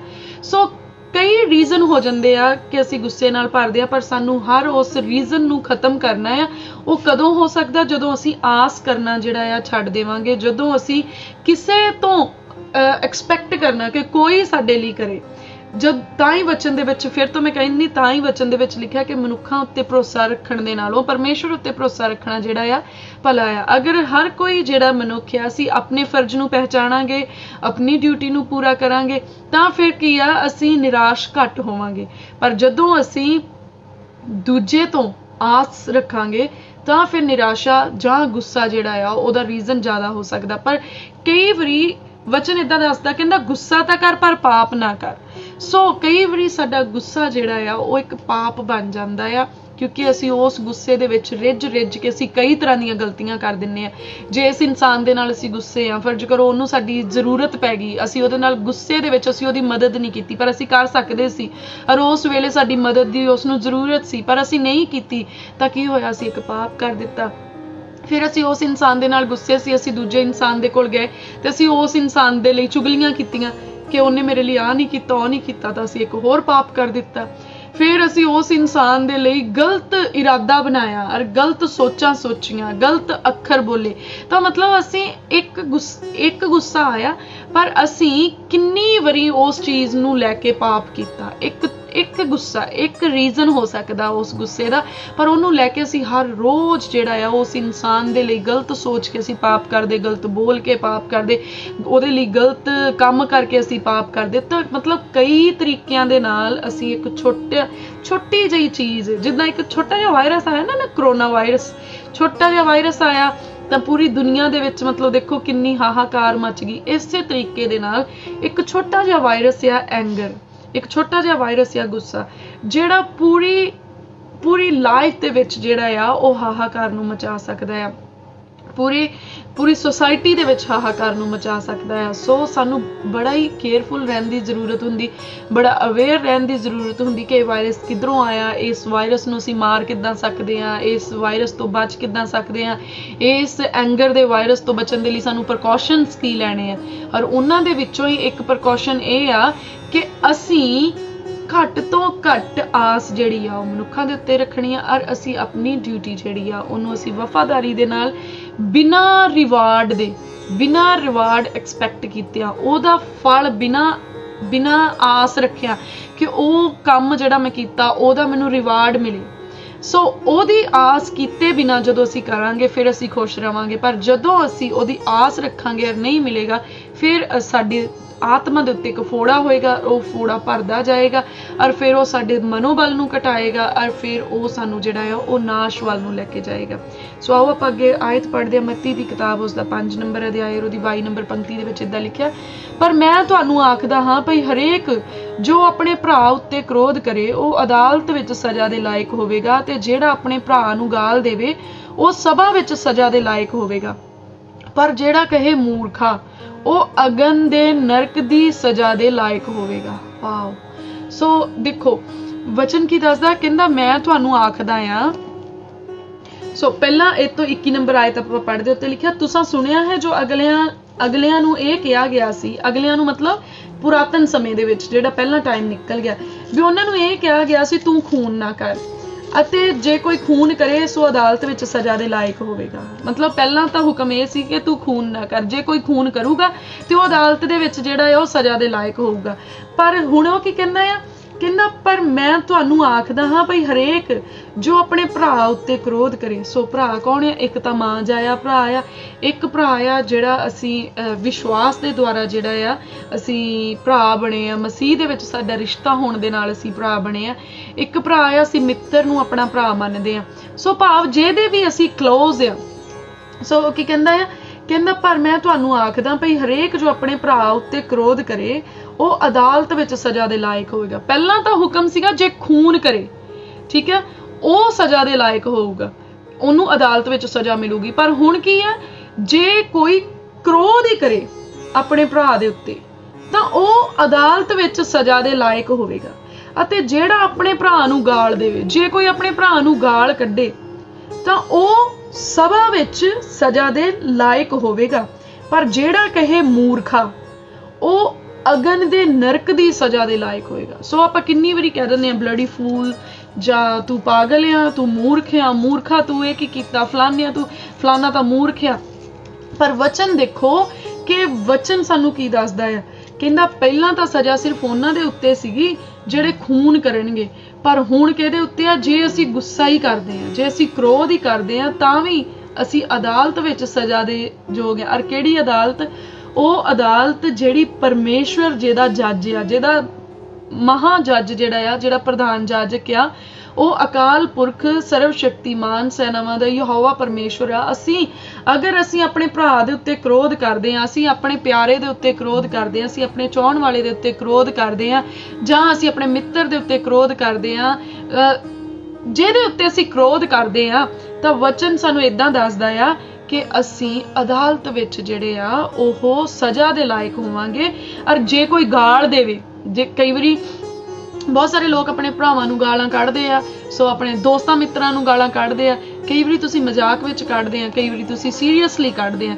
ਮਜ਼ਾਕ ਵਿੱਚ ਕੱਢਣ ਨੂੰ ਵੀ ਵਚਨ ਸਾਨੂੰ ਅਲਾਓ ਨਹੀਂ ਕਰਦਾ, ਪਰ ਜੇ ਤੁਸੀਂ ਸੀਰੀਅਸਲੀ ਕੱਢਦੇ ਆ ਤਾਂ ਕਹਿੰਦਾ ਸਭਾ ਦੇ ਵਿੱਚ ਸਭਾ ਮਤਲਬ ਇੱਕ ਮੰਡਲੀ ਦੇ ਵਿੱਚ ਉਹਨੂੰ ਸਜ਼ਾ ਦਿੱਤੀ ਜਾਵੇ, ਇਸ ਯੋਗ ਆ ਜੇ ਕੋਈ ਗਾਲ ਕੱਢੇ। ਸੋ ਆਪਾਂ ਅੱਜ ਗੁੱਸੇ ਤੇ ਗੱਲ ਕਰ ਰਹੇ ਹਾਂ ਕਿ ਸਾਨੂੰ ਪਰਮੇਸ਼ਵਰ ਗੁੱਸੇ ਨੂੰ ਕਿੰਨਾ ਕੰਟਰੋਲ ਵਿੱਚ ਰੱਖਣ ਦੇ ਲਈ ਪਰਮੇਸ਼ਵਰ ਨੇ ਸਾਨੂੰ ਹੁਕਮ ਕੀਤਾ ਆ, ਔਰ ਕਿੰਨਾ ਸਾਨੂੰ ਜ਼ਰੂਰੀ ਆ ਕਿ ਅਸੀਂ ਆਪਣੇ ਗੁੱਸੇ ਨੂੰ ਜਿਹੜਾ ਆ ਉਹ ਕੰਟਰੋਲ ਦੇ ਵਿੱਚ ਰੱਖੀਏ। ਔਰ ਫਿਰ ਕਹਿੰਦਾ ਜੇ ਕੋਈ ਕਵੇ ਮੂਰਖਾ, ਕਹਿੰਦਾ ਉਹ ਅਗਨ ਦੇ ਨਰਕ ਦੀ ਸਜ਼ਾ ਦੇ ਲਾਇਕ। ਅਗਨ ਦੇ ਨਰਕ ਦੀ ਸਜ਼ਾ ਪਤਾ ਕਿਹੜੀ ਆ? ਨਰਕ ਦੀ ਸਜ਼ਾ, ਜਿੱਥੇ ਸਦੀਪਕ ਅੱਗ ਬਲਦੀ ਹੈ। ਜੇ ਕੋਈ ਇਹ ਕਵੇ ਕਿ ਮੂਰਖਾ, ਆਪਣੇ ਭਰਾ ਨੂੰ ਕਵੇ ਮੂਰਖਾ, ਤਾਂ ਉਹ ਨਰਕ ਦੀ ਅੱਗ ਜਿਹੜੀ ਸਦੀਪਕ ਅੱਗ ਆ ਭਾ, ਉਹ ਨਰਕ ਦੇ ਵਿੱਚ ਸਿੱਟੇ ਜਾਣ ਦੇ ਯੋਗ ਆ। ਸੋ ਇਸ ਲਈ ਸਾਨੂੰ ਬਹੁਤ ਹੀ ਕੇਅਰਫੁਲ ਰਹਿਣ ਦੀ ਜ਼ਰੂਰਤ ਆ। ਬਹੁਤ ਗੁੱਸਾ ਆਉਂਦਾ ਬਹੁਤ ਛੇਤੀ ਆ, ਰੀਅਲੀ ਬਹੁਤ ਛੇਤੀ ਆਉਂਦਾ। ਨਿੱਕੀ ਜਿਹੀ ਗੱਲ ਤੇ ਗੁੱਸਾ ਆ ਜਾਂਦਾ। ਫਰਜ਼ ਕਰੋ ਕਿ ਮੈਂ ਕੋਈ ਸਬਜ਼ੀ ਬਣਾ ਕੇ ਰੱਖ ਦਿੱਤੀ, ਔਰ ਮੈਂ ਉਹਦਾ ਨਮਕ ਚੈੱਕ ਕੀਤਾ ਤੇ ਉਹ ਬੜਾ ਵਧੀਆ ਆ, ਔਰ ਮੈਨੂੰ ਚੰਗੀ ਵੀ ਲੱਗੀ, ਮੈਂ ਬੜੀ ਮਿਹਨਤ ਦੇ ਨਾਲ ਬਣਾਈ, ਔਰ ਮੈਂ ਦੂਜੇ ਨੂੰ ਜਿਹੜੀ ਆ ਉਹ ਪਰੋਸ ਦਿੱਤੀ ਉਹ ਖਾਣ ਦੇ ਵਾਸਤੇ। ਪਰ ਉਹਨੇ ਕਿਹਾ ਨਹੀਂ ਇਹ ਬਾਹਲੀ ਸਵਾਦ ਨਹੀਂ, ਇਹ 'ਚ ਤਾਂ ਲੂਣ ਫਿੱਕਾ ਜਿਹਾ ਆ, ਜਾਂ ਇਹ 'ਚ ਤਾਂ ਲੂਣ ਬੜਾ ਤਿੱਖਾ ਆ, ਤੈਨੂੰ ਅਕਲ ਨਹੀਂ, ਜਾਂ ਤੂੰ ਚੱਜ ਦੇ ਤਰੀਕੇ ਨਾਲ ਨਹੀਂ ਬਣਾ ਸਕਦੀ ਸੀ। ਦਾ ਮਤਲਬ ਮੈਂ ਤਾਂ ਅੱਗ ਬਬੂਲਾ ਹੋ ਜਾਣਾ ਕਿ ਇੰਨੀ ਗਰਮੀ ਦੇ ਵਿੱਚ ਮੈਂ ਸਬਜ਼ੀ ਬਣਾਈ ਤੇ ਇੱਦਾਂ ਉੱਦਾਂ। ਪਰ ਹੋ ਸਕਦਾ ਤੁਹਾਡੇ ਮੂੰਹ ਦਾ ਟੇਸਟ ਹੋਰ ਹੋਵੇ, ਉਹਦੇ ਮੂੰਹ ਦਾ ਟੇਸਟ ਹੋਰ ਹੋਵੇ। ਸੋ ਉਸ ਵੇਲੇ ਖਾਣ ਵਾਲੇ ਨੂੰ ਵੀ ਸੋਚਣਾ ਚਾਹੀਦਾ ਆ ਕਿ ਬਣਾਉਣ ਵਾਲੇ ਨੇ ਕਿੰਨੀ ਮਿਹਨਤ ਕੀਤੀ ਆ, ਔਰ ਬਣਾਉਣ ਵਾਲੇ ਨੂੰ ਵੀ ਅੰਡਰਸਟੈਂਡ ਕਰਨਾ ਚਾਹੀਦਾ ਹੈ ਕਿ ਮੇਰਾ ਟੇਸਟ ਹੋ ਰਿਹਾ, ਹੋ ਸਕਦਾ ਇਹਦੇ ਟੇਸਟ ਦੇ ਅਕੋਰਡਿੰਗ ਨਾ ਬਣੀ ਹੋਵੇ। ਮੈਂ ਬਹੁਤ ਛੋਟੀ ਜਿਹੀ ਐਗਜ਼ਾਮਪਲ ਦਿੱਤੀ ਆ, ਪਰ ਬਹੁਤੀਆਂ ਗੱਲਾਂ ਦੇ ਵਿੱਚ ਇਦਾਂ ਹੀ ਹੁੰਦਾ ਆ ਕਿ ਆਪਾਂ ਨੂੰ ਛੋਟੀ ਜਿਹੀ ਗੱਲ ਦੇ ਉੱਤੇ ਜਿਹੜਾ ਆ ਉਹ ਅਸੀਂ ਨਿਰਾਸ਼ ਹੋ ਜੰਨੇ ਆ, ਪਰ ਸਾਨੂੰ ਉਹਦਾ ਰੀਜ਼ਨ ਅੰਡਰਸਟੈਂਡ ਕਰਨ ਦੀ ਜਿਹੜੀ ਆ ਉਹ ਜ਼ਰੂਰਤ ਆ ਕਿ ਕਿਸ ਸਿਚੁਏਸ਼ਨ ਦੇ ਵਿੱਚ ਕੌਣ ਆ, ਫਿਰ ਕਿਉਂ ਇਦਾਂ ਹੋਇਆ। ਸਾਨੂੰ ਹਰ ਗੱਲ ਦੇ ਵਿੱਚ ਜਿਹੜਾ ਆ ਇੱਕ ਦੂਜੇ ਦੀ ਸਹਾਇਤਾ ਕਰਨ ਦੀ ਜ਼ਰੂਰਤ ਆ। ਸਾਨੂੰ ਇਮੋਸ਼ਨਲੀ ਇੱਕ ਦੂਜੇ ਦੀ ਸਹਾਇਤਾ ਕਰਨ ਦੀ ਜ਼ਰੂਰਤ ਆ। ਸਾਨੂੰ ਭਾਵਨਾਤਮਕ ਤੌਰ ਤੇ ਇੱਕ ਦੂਜੇ ਦੀ ਸਹਾਇਤਾ ਕਰਨ ਦੀ ਜ਼ਰੂਰਤ ਆ। ਅਦਰਵਾਈਜ਼ ਜੇ ਅਸੀਂ ਇਸ ਤਰੀਕੇ ਦੇ ਨਾਲ ਇੱਕ ਦੂਜੇ ਦੀ ਮਦਦ ਨਹੀਂ ਕਰਾਂਗੇ, ਅਸੀਂ ਆਪਣੇ ਮਨੋਬਲ ਦੇ ਵਿੱਚ ਡਿੱਗ ਜਾਵਾਂਗੇ। ਔਰ ਵਚਨ ਕੀ ਦੱਸਦਾ, ਕਹਿੰਦਾ ਕਿਸੇ ਦੇ ਲਈ ਅਸੀਂ ਠੋਕਰ ਦਾ ਕਾਰਨ ਨਹੀਂ ਬਣਨਾ। ਅਗਰ ਤੁਸੀਂ ਕਿਸੇ ਦੇ ਮਨੋਬਲ ਨੂੰ ਗਿਰਾਉਂਦੇ ਹੋ, ਤੁਸੀਂ ਉਹਦੇ ਲਈ ਠੋਕਰ ਦਾ ਕਾਰਨ ਬਣਦੇ ਹੋ, ਤਾਂ ਤੁਸੀਂ ਸੋਚੋ ਕਿ ਤੁਸੀਂ ਕਿੱਥੇ ਜਾਓਗੇ। ਕਹਿੰਦਾ ਤੇਰਾ ਜਿਹੜਾ ਖਾਣਾ ਪੀਣਾ ਹੈ ਨਾ, ਉਹ ਵੀ ਕਿਸੇ ਦੀ ਠੋਕਰ ਦਾ ਕਾਰਨ ਨਾ ਹੋਵੇ। ਕਿਉਂਕਿ ਉਹ ਕੀ ਕਹਿੰਦਾ ਜੇ ਕੋਈ ਮਾंस ਖਾਂਦਾ ਆ ਤੇ ਉਹ ਇਹ ਨਾ ਕਵੇ ਕਿ ਸਾਗ ਪੱਤ ਖਾਣਾ ਜਿਹੜਾ ਹੈ ਉਹ ਬੇਕਾਰ ਆ। ਜੇ ਕੋਈ ਸਾਗ ਪੱਤ ਖਾਂਦਾ ਆ, ਭਾਵ ਜੇ ਕੋਈ ਵੈਸ਼ਨੂ ਆ, ਤੇ ਉਹ ਇਹ ਨਾ ਕਵੇ ਕਿ ਜਿਹੜਾ ਮਾंस ਖਾਂਦਾ ਆ ਉਹ ਬੁਰਾ ਕੰਮ ਕਰਦਾ ਜਾਂ ਪਾਪ ਕਰਦਾ। ਕਿਉਂਕਿ ਉਹ ਕਹਿੰਦਾ ਤੁਹਾਡਾ ਖਾਣ ਪੀਣ ਵੀ ਜਿਹੜਾ ਹੈ ਨਾ ਉਹ ਦੂਜੇ ਲਈ ਠੋਕਰ ਦਾ ਕਾਰਨ ਨਾ ਬਣੇ। ਅਗਰ ਤੁਹਾਡਾ ਬੋਲਚਾਲ ਜਾਂ ਤੁਹਾਡਾ ਕੋਈ ਕੰਮ ਕਿਸੇ ਲਈ ਠੋਕਰ ਦਾ ਕਾਰਨ ਬਣਦਾ ਆ, ਉਹ ਆਪਣੇ ਮਨੋਬਲ ਦੇ ਵਿੱਚ ਟੁੱਟ ਜਾਂਦਾ ਆ, ਉਹਦਾ ਹੌਸਲਾ ਟੁੱਟ ਜਾਂਦਾ ਆ, ਉਹ ਪਰਮੇਸ਼ਵਰ ਤੋਂ ਵੀ ਪਿੱਛੇ ਹੁੰਦਾ ਆ, ਜਾਂ ਉਹ ਆਪਣੀ ਚੰਗਿਆਈ ਕਰਨ ਤੋਂ ਪਿੱਛੇ ਹਟਦਾ ਆ, ਤਾਂ ਉਹਦਾ ਜ਼ਿੰਮੇਵਾਰ ਕੌਣ ਹੋਏਗਾ? ਮਨੋਬਲ ਨੂੰ ਘਟਾਉਣ ਵਾਲਾ। ਇਸ ਲਈ ਇਹ ਬਹੁਤ ਸੁਣਨ ਨੂੰ ਜਿਹੜਾ ਆ ਇੱਕ ਡਿਫਰੈਂਟ ਟੌਪਿਕ ਲੱਗ ਸਕਦਾ ਆ ਕਿ ਹੈ ਪਰਮੇਸ਼ਵਰ ਦੀ ਸਿੱਖਿਆ ਹੈ, ਪਰ ਆਪਾਂ ਤਾਂ ਪਰਮੇਸ਼ਵਰ ਦੇ ਵਚਨ ਦੇ ਵਿੱਚੋਂ ਹੀ ਸਿੱਖ ਰਹੇ ਆ। ਔਰ ਇਹੀ ਚੀਜ਼ਾਂ ਜਿਹੜੀਆਂ ਆ ਇਹ ਬੇਸਿਕ ਚੀਜ਼ਾਂ ਆ, ਇਹ ਫਾਊਂਡੇਸ਼ਨ ਆ ਸਾਡੀ ਲਾਈਫ ਦੀ, ਇਹ ਸਾਡੇ ਜੀਵਨ ਦੀ ਨੀਂਹ ਆ। ਅਗਰ ਸਾਡੇ ਜੀਵਨ ਦੀ ਜਿਹੜੀ ਨੀਂਹ ਆ ਉਹ ਮਜ਼ਬੂਤ ਨਹੀਂ ਹੋਵੇਗੀ ਤਾਂ ਇਸ ਜੀਵਨ ਦਾ ਜਿਹੜਾ ਹੈ ਨਾ ਬੁਰਜ ਉਹ ਖੜਾ ਨਹੀਂ ਹੋ ਸਕੇਗਾ। ਇਸ ਲਈ ਅਗਰ ਤੁਸੀਂ ਚਾਹੁੰਦੇ ਆ ਸਾਡੇ ਜੀਵਨ ਦਾ ਜਿਹੜਾ ਬੁਰਜ ਆ ਉੱਚਾ ਹੋਏ, ਸਾਡੇ ਜੀਵਨ ਦੀ ਜਿਹੜੀ ਇਮਾਰਤ ਆ ਉਹ ਪੱਕੀ ਹੋਏ, ਮਜ਼ਬੂਤੀ ਨਾਲ ਖੜੀ ਰਹੇ, ਤਾਂ ਫਿਰ ਸਾਨੂੰ ਜਿਹੜੀ ਬੇਸ ਆ, ਬੇਸਿਕ ਚੀਜ਼ਾਂ ਜਿਹੜੀਆਂ ਆ ਉਹ ਸਾਨੂੰ ਬੜੇ ਤਰੀਕੇ ਦੇ ਨਾਲ ਜਿਹੜੀਆਂ ਆ ਉਹ ਹੈਂਡਲ ਕਰਨੀਆਂ ਪੈਣਗੀਆਂ। ਉਹ ਤਰੀਕਾ ਜਿਹੜਾ ਆ ਸਾਨੂੰ ਅਪਣਾਉਣਾ ਹੀ ਪਵੇਗਾ, ਹਰ ਹਾਲ ਦੇ ਵਿੱਚ ਅਪਣਾਉਣਾ ਹੀ ਪਏਗਾ। ਦੇਖੋ ਪਰਸੋਂ ਆਪਾਂ ਸਿੱਖਿਆ ਸੀਗਾ ਕਿ ਇੱਕ ਵਿਸ਼ਵਾਸੀ ਹੋਣ ਦੇ ਨਾਤੇ ਸਾਨੂੰ ਕਿਹੜੀਆਂ ਚੀਜ਼ਾਂ ਜਿਹੜੀਆਂ ਉਹ ਅਵੋਇਡ ਕਰਨੀਆਂ ਚਾਹੀਦੀਆਂ, ਕਿਹੜੀਆਂ ਚੀਜ਼ਾਂ ਛੱਡਣੀਆਂ ਚਾਹੀਦੀਆਂ। ਸੋ ਉਹਨੇ ਕਿਹਾ ਸੀ ਕੋਈ ਗੰਦੀ ਗੱਲ ਨਾ ਹੋਵੇ, ਕੋਈ ਬੇਸ਼ਰਮੀ ਵਾਲੀ ਗੱਲ ਨਾ ਹੋਏ, ਕੋਈ ਲੁੱਚਪੁਣਾ ਨਾ ਹੋਏ, ਕੋਈ ਹਰਾਮਕਾਰੀ ਨਾ ਹੋਏ, ਕੋਈ ਨਸ਼ਾਬਾਜ਼ੀ ਨਾ ਹੋਏ। ਇਹਨਾਂ ਸਾਰੀਆਂ ਚੀਜ਼ਾਂ ਚੋਂ ਬਚਨ ਨੇ ਕਿਹਾ ਸੀ ਬਚ ਕੇ ਰਹਿਣਾ। ਫਿਰ ਕੱਲ ਬਚਨ ਚੋਂ ਆਪਾਂ ਸਿੱਖਿਆ ਸੀਗਾ ਕਿ ਹਸਬੈਂਡ ਵਾਈਫ ਦੀ ਰਿਲੇਸ਼ਨਸ਼ਿਪ ਜਿਹੜੀ ਆ ਉਹ ਕਿੰਨੀ ਵਧੀਆ ਐਂਡ ਕਿੱਦਾਂ ਦੀ ਹੋਣੀ ਚਾਹੀਦੀ ਹੈ, ਕਿਸ ਤਰੀਕੇ ਦੇ ਨਾਲ ਉਹ ਜਿਹੜੀ ਆ ਰਿਲੇਸ਼ਨਸ਼ਿਪ ਆਪਾਂ ਨੂੰ ਸਟਰੋਂਗ ਕਰ ਸਕਦੇ ਆ। ਕੱਲ ਆਪਾਂ ਉਸ ਚੀਜ਼ ਦੇ ਬਾਰੇ ਵਿੱਚ ਸਿੱਖਿਆ ਸੀ। ਔਰ ਅੱਜ ਆਪਾਂ ਸਿੱਖ ਰਹੇ ਹਾਂ ਕਿ ਕਿੱਦਾਂ ਆਪਾਂ ਨਿਰਾਸ਼ਾ ਤੋਂ ਬਚਣਾ ਆ, ਜਾਂ ਕਿੱਦਾਂ ਆਪਾਂ ਕਿਸੇ ਦੇ ਲਈ ਨਿਰਾਸ਼ਾ ਦਾ ਜਿਹੜਾ ਰੀਜ਼ਨ ਆ ਉਹ ਨਹੀਂ ਬਣਨਾ। ਸੋ ਸਾਨੂੰ ਹਰ ਮੁਮਕਿਨ ਕੋਸ਼ਿਸ਼ ਕਰਨੀ ਚਾਹੀਦੀ ਆ। ਦੇਖੋ ਪ੍ਰਭੂ ਯਿਸੂ ਮਸੀਹ ਨੇ ਕੀ ਕਿਹਾ ਸੀ, ਕਹਿੰਦਾ ਤੁਸੀਂ ਉਦਾਂ ਦੇ ਕੰਮ ਕਰਿਓ ਜਿੱਦਾਂ ਮੈਂ ਕੀਤੇ। ਤਾਂ ਪ੍ਰਭੂ ਯਿਸੂ ਮਸੀਹ ਨੇ ਕਿਸੇ ਨੂੰ ਨਿਰਾਸ਼ ਕਰਨ ਵਾਲਾ ਕੁਝ ਨਹੀਂ ਕੀਤਾ। ਪ੍ਰਭੂ ਯਿਸੂ ਮਸੀਹ ਦੂਜਿਆਂ ਦੇ ਲਈ ਆਸ ਬਣੇ, ਪ੍ਰਭੂ ਯਿਸੂ ਮਸੀਹ ਦੂਜਿਆਂ ਦੇ ਲਈ ਇੱਕ ਵਧੀਆ ਉਦਾਹਰਨ ਬਣੇ। ਔਰ ਸਾਨੂੰ ਚਾਹੀਦਾ ਕਿ ਅਸੀਂ ਪ੍ਰਭੂ ਯਿਸੂ ਮਸੀਹ ਦੇ ਵਿੱਚ ਇੱਕ ਨਵੀਂ ਸੂਰਤ ਫੜਦੇ ਜਾਈਏ, ਬਜਾਏ ਇਸ ਦੇ ਕਿ ਅਸੀਂ ਵਚਨ ਦੇ ਵਿੱਚ ਇਦਾਂ ਵੀ ਲਿਖਿਆ ਆ, ਆਪਾਂ ਦੇਖਦੇ ਆ ਇਬਰਾਨੀਆਂ ਦੀ ਕਿਤਾਬ ਉਹਦਾ 12 ਨੰਬਰ ਚੈਪਟਰ ਔਰ ਉਹਦੀ 15 ਨੰਬਰ ਆਇਤ ਦੇ ਵਿੱਚ ਆਪਾਂ ਦੇਖਦੇ ਆ, ਯੈਸ 12 ਨੰਬਰ ਚੈਪਟਰ ਤੇ ਉਹਦੀ 15 ਨੰਬਰ ਆਇਤ ਦੇ ਵਿੱਚ ਲਿਖਿਆ ਹੈ, ਕਹਿੰਦਾ ਵੇਖਣਾ ਭਈ ਕੋਈ ਪਰਮੇਸ਼ਵਰ ਦੀ ਕਿਰਪਾ ਤੋਂ ਵੰਝਿਆ ਨਾ ਰਹੇ ਅਤੇ ਨਾ ਹੋਵੇ ਭਈ ਕੋਈ ਕੁੜੱਤਣ ਦੀ ਜੜ ਫੁੱਟ ਕੇ ਦੁੱਖ ਦੇਵੇ ਅਤੇ ਬਾਹਲੇ ਉਹਦੇ ਕਾਰਨ ਭ੍ਰਿਸ਼ਟ ਹੋ ਜਾਣ। ਸੋ ਵਚਨ ਕੀ ਦੱਸਦਾ ਆ, ਫਿਰ ਉਹਦੀ 14 ਚ ਲਿਖਿਆ, ਕਹਿੰਦਾ ਸਭਨਾਂ ਨਾਲ ਮੇਲ ਰੱਖਣ ਦਾ ਪਿੱਛਾ ਕਰੋ ਅਤੇ ਪਵਿੱਤਰਤਾਈ ਦਾ, ਜਿਹਦੇ ਬਿਨਾ ਕੋਈ ਪ੍ਰਭੂ ਨੂੰ ਨਾ ਵੇਖੇਗਾ। ਭਈ ਵੇਖਣਾ ਭਈ ਕੋਈ ਪਰਮੇਸ਼ਵਰ ਦੀ ਕਿਰਪਾ ਤੋਂ ਵਾਂਝਿਆ ਨਾ ਰਹੇ ਅਤੇ ਨਾ ਹੋਵੇ ਭਈ ਕੋਈ ਕੁੜੱਤਣ ਦੀ ਜੜ ਫੁੱਟ ਕੇ ਦੁੱਖ ਦੇਵੇ ਅਤੇ ਬਾਹਲੇ ਉਹਦੇ ਕਾਰਨ ਭ੍ਰਿਸ਼ਟ ਹੋ ਜਾਣ। ਸੋ ਇਹ ਵਚਨ ਤੋਂ ਸਾਨੂੰ ਕੀ ਸਮਝ ਆਉਂਦੀ ਵੀ ਅਸੀਂ ਹਰ ਮੁਮਕਿਨ ਕੋਸ਼ਿਸ਼ ਕਰਨੀ ਆ ਮੇਲ ਮਿਲਾਪ ਬਣਿਆ ਰਹੇ, ਅਸੀਂ ਹਰ ਮੁਮਕਿਨ ਕੋਸ਼ਿਸ਼ ਕਰਨੀ ਆ ਅਸੀਂ ਪਿਆਰ ਦੇ ਵਿੱਚ ਬਣੇ ਰਹੀਏ, ਅਸੀਂ ਹਰ ਮੁਮਕਿਨ ਕੋਸ਼ਿਸ਼ ਕਰਨੀ ਅਸੀਂ ਕਿਸੇ ਦਾ ਮਨੋਬਲ ਵਧਾਉਣ ਦੇ ਵਿੱਚ ਜਿਹੜਾ ਆ ਉਹ ਕੰਮ ਕਰੀਏ, ਕਿਸੇ ਨੂੰ ਅਸੀਂ ਨਿਰਾਸ਼ ਕਰਨ ਦੇ ਵਿੱਚ ਆਪਣਾ ਰੋਲ ਪਲੇ ਨਾ ਕਰੀਏ, ਪਰ ਕਿਸੇ ਨੂੰ ਅਸੀਂ ਆਸ ਦਿਵਾਉਣ ਦੇ ਵਿੱਚ ਜਿਹੜਾ ਆ ਉਹ ਰੋਲ ਪਲੇ ਕਰੀਏ। ਔਰ ਕਹਿੰਦਾ ਤੁਸੀਂ ਸਭਨਾਂ ਨਾਲ ਮੇਲ ਰੱਖਣ ਦਾ ਪਿੱਛਾ ਕਰੋ ਅਤੇ ਪਵਿੱਤਰਤਾਈ ਦਾ, ਔਰ ਉਹ ਜਿਹੜਾ ਮੇਲ ਮਿਲਾਪ ਅਸੀਂ ਰੱਖਣਾ ਆ ਉਹ ਕਿਸ ਤਰੀਕੇ ਦਾ ਹੋਣਾ ਚਾਹੀਦਾ, ਪਵਿੱਤਰਤਾਈ ਵਾਲਾ, ਜਿਹਦੇ ਬਿਨਾ ਕੋਈ ਪ੍ਰਭੂ ਨੂੰ ਨਾ ਵੇਖੇਗਾ। ਜੇ ਅਸੀਂ ਮੇਲ ਮਿਲਾਪ ਰੱਖਣ ਦੀ ਕੋਸ਼ਿਸ਼ ਨਹੀਂ ਕਰੂੰਗੇ, ਪਵਿੱਤਰਤਾਈ ਨੂੰ ਰੱਖਣ ਦੀ ਕੋਸ਼ਿਸ਼ ਨਹੀਂ ਕਰੂੰਗੇ, ਫਿਰ ਅਸੀਂ ਪ੍ਰਭੂ ਨੂੰ ਨਹੀਂ ਦੇਖ ਸਕੂੰਗੇ। ਪਰ ਜੇ ਅਸੀਂ ਚਾਹੁੰਦੇ ਅਸੀਂ ਪ੍ਰਭੂ ਨੂੰ ਦੇਖੀਏ ਜਾਂ ਆਉਣ ਵਾਲੇ ਸਮੇਂ ਦੇ ਵਿੱਚ ਜਾਂ ਅਸੀਂ ਨਿਆਂ ਦੇ ਦਿਨ ਦੇ ਵਿੱਚ ਪਰਮੇਸ਼ਵਰ ਦੇ ਸਨਮੁਖ ਖੜੇ ਹੋ ਸਕੀਏ ਜਾਂ ਅਸੀਂ ਪਰਮੇਸ਼ਵਰ ਦੇ ਸੱਜੇ ਹੱਥ ਖੜੇ ਹੋ ਸਕੀਏ, ਤਾਂ ਫਿਰ ਸਾਨੂੰ ਇਹ ਚੀਜ਼ਾਂ ਫੋਲੋ ਕਰਨੀਆਂ ਪੈਣੀਆਂ ਕਿ ਅਸੀਂ ਮੇਲ ਰੱਖਣ ਦੀ ਕੋਸ਼ਿਸ਼ ਕਰਨੀ, ਹਰ ਮੁਮਕਿਨ ਕੋਸ਼ਿਸ਼ ਅਸੀਂ ਮੇਲ ਰੱਖਣ ਦੀ ਕਰਨੀ, ਔਰ ਸੈਕਿੰਡ ਕੋਸ਼ਿਸ਼ ਆਪਣੀ ਪਵਿੱਤਰਤਾਈ ਨੂੰ ਬਰਕਰਾਰ ਰੱਖਣ ਦੀ ਕੋਸ਼ਿਸ਼ ਕਰਨੀ ਆ। ਕਹਿੰਦਾ ਕੋਈ ਕਹਿੰਦਾ ਕੁੜੱਤਣ ਦੀ ਜੜ ਫੁੱਟ ਕੇ ਦੁੱਖ ਨਾ ਦੇਵੇ, ਸਾਡੇ ਅੰਦਰ ਕਿਸੇ ਵੀ ਤਰੀਕੇ ਦਾ ਇਹੋ ਜਿਹਾ ਵਿਚਾਰ ਨਾ ਆਵੇ ਜਿਹੜਾ ਸਾਡੇ ਅੰਦਰ ਕੁੜੱਤਣ ਨੂੰ ਜਿਹੜਾ ਆ ਉਹ ਪੈਦਾ ਕਰੇ, ਔਰ ਕੋਈ ਇਹੋ ਜਿਹਾ ਵਿਚਾਰ ਨਾ ਆਏ ਕਿ ਜਦੋਂ ਉਹ ਫੁੱਟੇ ਤਾਂ ਉਹ ਬਾਹਲੇ ਉਹਦੇ ਕਾਰਨ ਜਿਹੜੇ ਆ ਭ੍ਰਿਸ਼ਟ ਹੋ ਜਾਣ। ਫਰਜ਼ ਕਰੋ ਕਿ ਤੁਹਾਡੇ ਅੰਦਰ ਜਾਂ ਮੇਰੇ ਅੰਦਰ ਕੋਈ ਇਹੋ ਜਿਹਾ ਵਿਚਾਰ ਆਇਆ ਜਿਹੜਾ ਪੂਰਾ ਜ਼ਹਿਰ ਨਾਲ ਭਰਿਆ ਹੋਇਆ ਆ, ਔਰ ਜਦੋਂ ਉਹਨੂੰ ਆਪਾਂ ਜਿਹੜਾ ਆ ਉਹ ਇੱਕਦਮ ਜਵਾਲਾਮੁਖੀ ਫਟਿਆ ਔਰ ਉਹਦੇ ਕਾਰਨ ਹੁਣ ਬਹੁਤ ਸਾਰਿਆਂ ਨੂੰ ਠੋਕਰ ਲੱਗ ਗਈ, ਬਹੁਤ ਸਾਰੇ ਜਿਹੜੇ ਆ ਉਹਦਾ ਕਰਕੇ ਭ੍ਰਿਸ਼ਟ ਹੋ ਗਏ। ਪਹਿਲਾਂ ਤੁਸੀਂ ਇੱਕ ਦੇ ਲਈ ਗਲਤ ਸੋਚਿਆ, ਫਿਰ ਤੁਸੀਂ ਉਹ ਗਲਤ ਚੀਜ਼ ਦੂਜਿਆਂ ਦੇ ਵਿੱਚ ਵੰਡੀ, ਹੁਣ ਉਹ ਦੂਜੇ ਜਿਹੜੇ ਆ ਉਹ ਤੁਹਾਡੇ ਲਈ ਔਰ ਉਹ ਹੋਰ ਕਿਸੇ ਦੇ ਲਈ ਜਿਹੜਾ ਹੈ ਉਹ ਗਲਤ ਸੋਚਣਾ ਸ਼ੁਰੂ ਕਰ ਦੇਣਗੇ। ਸੋ ਗੁੱਸਾ ਜਿਹੜਾ ਪਹਿਲਾਂ ਤਾਂ ਤੁਹਾਡੇ ਅੰਦਰ ਹੀ ਗੁੱਸਾ ਸੀਗਾ, ਸਾਨੂੰ ਕੀ ਕੋਸ਼ਿਸ਼ ਕਰਨੀ ਚਾਹੀਦੀ ਸੀ, ਸਾਨੂੰ ਇਹ ਨਹੀਂ ਚਾਹੀਦੀ ਸੀ ਕਿ ਉਹਦੇ ਵਿੱਚੋਂ ਉਸ ਫੋੜੇ ਚੋਂ ਨਿਕਲਣ ਵਾਲਾ ਜਿਹੜਾ ਗੰਦ ਆ ਸੀ ਉਹ ਸਾਰਿਆਂ ਤੇ ਅਪਲਾਈ ਕਰੀਏ। ਸਾਨੂੰ ਕੋਸ਼ਿਸ਼ ਕਰਨੀ ਚਾਹੀਦੀ ਕਿ ਉਸ ਫੋੜੇ ਨੂੰ ਅਸੀਂ ਕਿਸ ਤਰੀਕੇ ਨਾਲ ਇਦਾਂ ਟਰੀਟ ਕਰੀਏ ਕਿ ਉਹ ਜਿਹੜਾ ਆ ਉਹ ਦੂਜਿਆਂ ਤੱਕ ਨਾ ਪਹੁੰਚੇ। ਦੇਖੋ ਹੁਣ ਵਾਇਰਸ ਚੱਲ ਰਿਹਾ ਆ, ਤਾਂ ਡਾਕਟਰਸ ਐਂਡ ਜਿਹੜੇ ਹੈਲਥ ਵਰਕਰਸ ਆ ਉਹ ਕੀ ਰਿਕਮੈਂਡ ਕਰਦੇ ਆ, ਉਹ ਕੀ ਸਲਾਹ ਦਿੰਦੇ, ਕਹਿੰਦੇ ਆਪਣੇ ਆਪ ਨੂੰ ਇਕੱਲਿਆਂ ਕਰ ਲਓ, ਆਪਣੇ ਆਪ ਨੂੰ ਵੱਖਰਿਆਂ ਕਰ ਲਓ ਕਿ ਉਹ ਦੂਜਿਆਂ ਦੇ ਵਿੱਚ ਸਪਰੈਡ ਨਾ ਹੋ ਜਾਏ, ਦੂਜਿਆਂ ਦੇ ਵਿੱਚ ਨਾ ਫੈਲ ਜਾਏ, ਹਨਾ। ਇਸੇ ਤਰੀਕੇ ਦੇ ਨਾਲ ਇੱਕ ਵਾਇਰਸ ਆ ਐਂਗਰ, ਇੱਕ ਵਾਇਰਸ ਆ ਗੁੱਸਾ ਜਾਂ ਕੁੜੱਤਣ ਜਾਂ ਕੋਪ ਜਾਂ ਕ੍ਰੋਧ ਕਹਿ ਲਓ, ਉਹ ਵੀ ਜਦੋਂ ਸਾਡੇ ਵਿੱਚ ਆ ਤੇ ਆਪਣੇ ਆਪ ਨੂੰ ਵੱਖਰੇ ਕਰ ਲਓ, ਆਪਣੇ ਆਪ ਨੂੰ ਦੂਜਿਆਂ ਨਾਲੋਂ ਵੱਖਰੇ ਕਰ ਲਓ, ਕਿਉਂਕਿ ਜਦੋਂ ਤੁਸੀਂ ਉਹਨੂੰ ਆਪਣੇ ਅੰਦਰ ਰੱਖ ਕੇ ਦੂਜਿਆਂ ਨੂੰ ਟੱਚ ਕਰੋਗੇ, ਤੁਹਾਡੇ ਟੱਚ ਕਰਨ ਦੇ ਵਿੱਚ ਫੀਲਿੰਗ ਜਿਹੜੀ ਆ ਨਾ ਦੂਜੇ ਨੂੰ ਉਹ ਕ੍ਰੋਧ ਦੀ ਆਏਗੀ, ਔਰ ਉਹ ਕ੍ਰੋਧ ਜਿਹੜਾ ਆ ਉਹ ਟ੍ਰਾਂਸਫਰ ਹੋਏਗਾ, ਤੁਹਾਡੇ ਅੱਖਰਾਂ ਦੇ ਨਾਲ ਕ੍ਰੋਧ ਜਿਹੜਾ ਆ ਟ੍ਰਾਂਸਫਰ ਹੋਏਗਾ, ਤੁਹਾਡੇ ਐਕਟੀਵਿਟੀ ਦੇ ਨਾਲ ਉਹ ਕ੍ਰੋਧ ਜਿਹੜਾ ਆ ਉਹ ਟ੍ਰਾਂਸਫਰ ਹੋਏਗਾ। ਕਿਉਂਕਿ ਦੇਖੋ ਜੇ ਫਰਜ਼ ਕਰੋ ਕਿ ਮੈਂ ਗੁੱਸੇ ਆ, ਤਾਂ ਜਿਹਦੇ ਨਾਲ ਮੈਂ ਗੁੱਸੇ ਆ ਮੈਂ ਉਹਨੂੰ ਪਾਣੀ ਦਾ ਗਲਾਸ ਕਿੱਦਾਂ ਫੜਾਉਂਗੀ, ਫੜਕ ਦੇ ਨਹੀਂ ਰੱਖੂੰਗੀ, ਕੋਈ ਗੱਲ ਨਹੀਂ ਕਰੂੰਗੀ, ਕੋਈ ਬਾਤ ਨਹੀਂ ਕਰੂੰਗੀ, ਔਰ ਮੈਂ ਬੇਸ਼ੱਕ ਕੁਛ ਨਹੀਂ ਬੋਲਿਆ, ਕੁਛ ਵੀ ਨਹੀਂ ਬੋਲਿਆ, ਤਾਂ ਕੀ ਹੋਏਗਾ, ਉਹ ਮੇਰਾ ਕੰਮ ਕਰਨ ਦਾ ਜਿਹੜਾ ਸਟਾਈਲ ਆ ਨਾ ਉਹਨੇ ਹੀ ਦੱਸ ਦਿੱਤਾ ਕਿ ਮੇਰੇ ਅੰਦਰ ਕੀ ਚੱਲ ਰਿਹਾ ਹੈ। ਔਰ ਹੁਣ ਕੀ ਹੋਏਗਾ ਕਿ ਜਿੰਨੇ ਉਹ ਪਾਣੀ ਪੀਤਾ ਆ, ਠੀਕ ਆ, ਉਹ ਵੀ ਉਸ ਗੁੱਸੇ ਨੂੰ ਪੀਏਗਾ ਔਰ ਉਹ ਵੀ ਭਰ ਜਾਏਗਾ ਉਸ ਗੁੱਸੇ ਦੇ ਨਾਲ।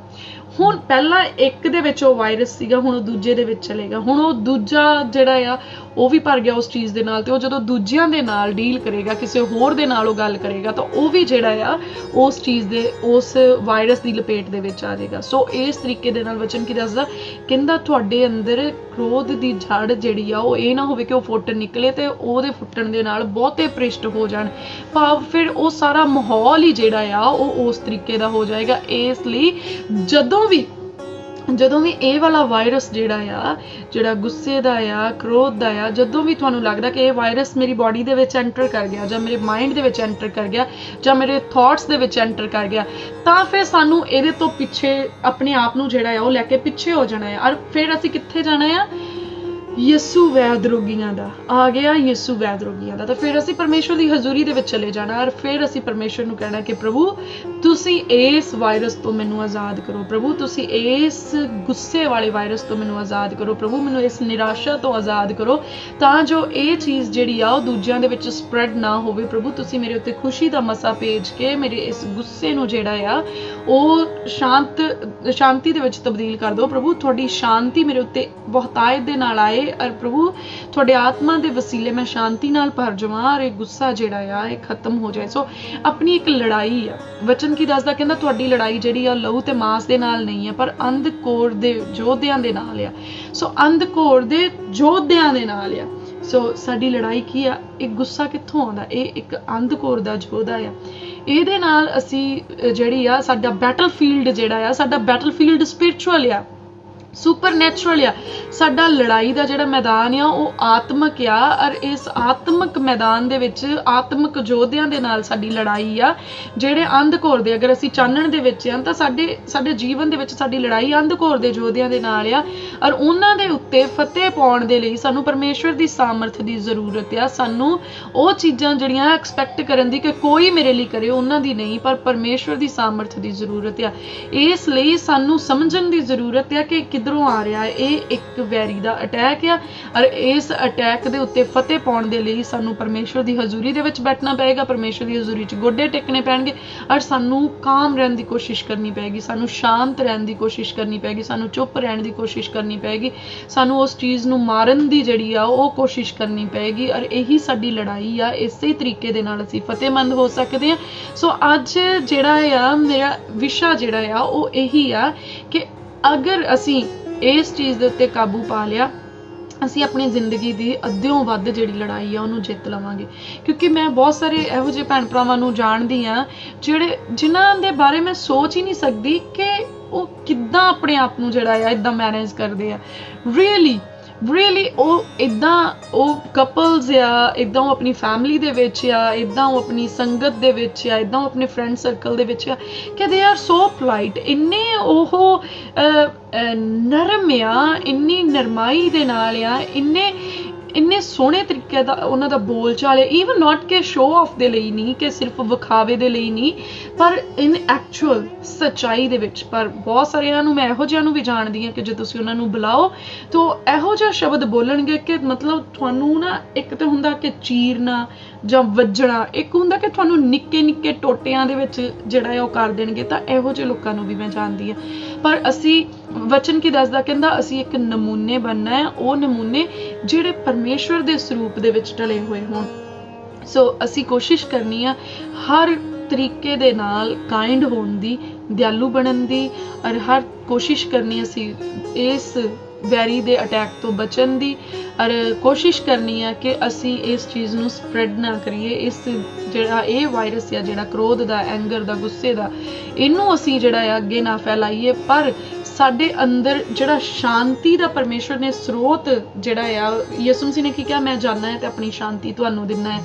ਸਾਡੇ ਅੰਦਰੋਂ ਉਹ ਚਸ਼ਮਾ ਵਗੇ ਜਿਹੜਾ ਦੂਜਿਆਂ ਨੂੰ ਸ਼ਾਂਤੀ ਦੇਵੇ। ਸਾਡੇ ਅੰਦਰੋਂ ਉਹ ਚਸ਼ਮਾ ਵਗੇ ਕਿ ਅਗਰ ਅਸੀਂ ਕੋਈ ਗੱਲ ਕਰ ਰਹੇ ਹਾਂ ਔਰ ਸਾਡੀ ਪਿੱਠ ਪਿੱਛੇ ਵੀ ਕੋਈ ਉਸ ਗੱਲ ਨੂੰ ਸੁਣੇ ਜਾਂ ਉਸ ਗੱਲ ਦਾ ਜ਼ਿਕਰ ਕਰੇ ਤੇ ਉਹ ਗੱਲ ਉਹਦੀ ਜ਼ਿੰਦਗੀ ਦੇ ਵਿੱਚ ਵੀ ਸ਼ਾਂਤੀ ਲੈ ਕੇ ਆਏ, ਉਹਦੇ ਮਨੋਬਲ ਨੂੰ ਵਧਾਉਣ ਵਾਲੀ ਹੋਏ। ਇਹ ਨਹੀਂ ਕਿ ਅਗਰ ਅਸੀਂ ਗੱਲ ਕਰ ਰਹੇ ਹਾਂ ਤੇ ਚਾਨਚੱਕ ਕਿਸੇ ਦੇ ਕੰਨਾਂ ਦੇ ਵਿੱਚ ਉਹ ਗੱਲ ਪੈ ਗਈ ਤਾਂ ਉਹ ਗੱਲ ਜਿਹੜੀ ਅਗਲੇ ਨੂੰ ਡੈਮੇਜ ਕਰਨ ਵਾਲੀ ਹੋਵੇ। ਨਹੀਂ, ਹਰ ਵੇਲੇ ਜਦੋਂ ਵੀ ਬੋਲੋ ਕੁਝ ਇਹੋ ਜਿਹਾ ਬੋਲੋ ਕਿ ਜੇ ਅਗਰ ਕਿਸੇ ਦੇ ਅੰਦਰ ਮਤਲਬ ਨਹੀਂ ਵੀ ਬਲ ਹੈਗਾ ਤਾਂ ਸਾਡੇ ਸ਼ਬਦ ਇਹੋ ਜਿਹੇ ਹੋਣ ਕਿ ਉਹਦਾ ਮਨੋਬਲ ਵਧੇ ਔਰ ਉਹਦਾ ਕੁਝ ਪਰਮੇਸ਼ਵਰ ਦੇ ਵਿੱਚ ਵਧਣ ਦਾ ਜਿਹੜਾ ਆ ਜਾਂ ਕੁਝ ਕਰਨ ਦਾ ਜਜ਼ਬਾ ਜਿਹੜਾ ਆ ਉਹਦੇ ਅੰਦਰ ਲਿਫਟ ਅਪ ਹੋਏ।